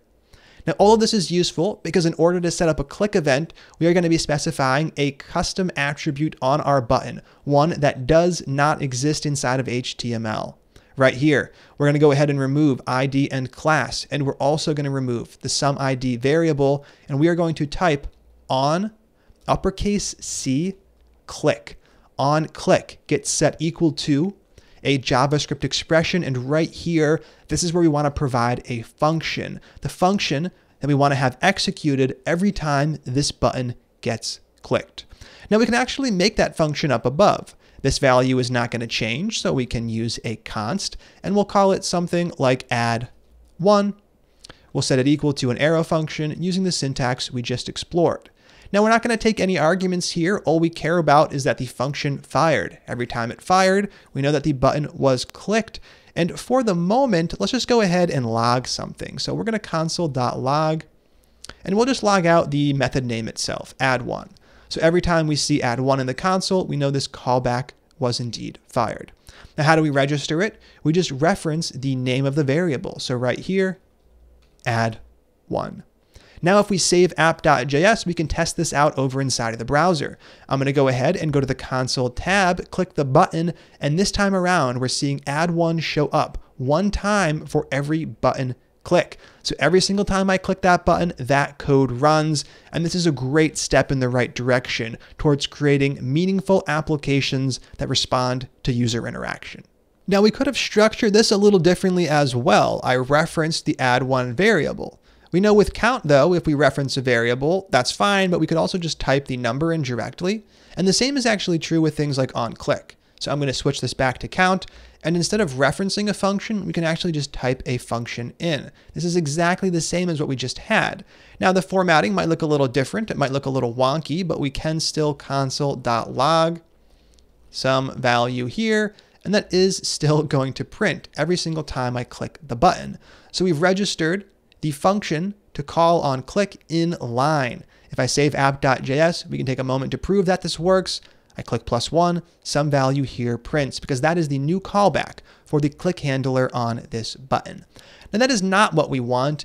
In almost all cases, we want to reference a function defined elsewhere. It can get a little weird if you have a bunch of functions defined right in your JSX. So we're going to remove that guy. And inside of those curly braces, once again, we are just going to reference add1. Perfect. Now it is challenge time. Your challenge is to create 2 new buttons and 2 new functions that fire for each of those buttons. So I can outline that for you right here. First up, you're going to make a button with the text -1. This is going to be our -1 button, and it eventually is going to modify the count and re-render the application. For now, all you're going to do is console.log the name -1. So make the button with the -1 text, set up -1 function, and register. You want to register it as the onClick handler. And finally, you're just going to log -1 every single time that button gets clicked. And we're going to do the exact same thing with one more button. You're going to make a reset button. So make reset button. This one can have a text value of reset, And once again, for the moment, you're just going to define a function that fires every time the button gets clicked. We can call that setup reset function. And then all you're going to do is log reset every single time the button gets clicked. So we're not worried about modifying count just yet or getting anything re-rendered to the screen. If I were to change count inside of here, it'll have no effect on the application since this has already been compiled and rendered. We're going to worry about that in a little bit. For now, I just want you to make those two buttons right here, add two new functions right here, make sure to log something for each one, then test your work. Click the -1 button, make sure -1 prints into the console. Click the reset button, make sure the reset message prints in the console. You can use this as a reference for what to do. Take some time to pause the video, test your work, and when you're done, click play. All right, let's go ahead and knock this one out. I'm going to start off with the -1 button. I'm going to create that button. I'm going to set the text equal to -1, and I'm going to go ahead and close it. Now we're going to make a second one, so we can copy and paste this right now, changing the text value for that second button over to reset. Now it's time to create those two functions and actually register them. First up, const -1. That's going to be obviously for the -1 button. We'll set up our arrow function. And as mentioned, for the moment, no need to modify the count. We're just going to console.log a message so we know the event handler was set up. -1 right inside of console.log. Now we're going to create a second one first. I'll do that right now before registering either of them. This is going to be for reset, const reset. We're going to set that equal to an arrow function. And this will also just log a value, console.log right here, reset. Excellent. So that is it for our two functions. We can now go ahead and use them by adding on click. On click. We're going to set that equal to inside of curly braces. In this case, the -1 variable we just defined up above. We're going to do the exact same thing for reset. Setting up on click, setting it equal to right here, reset.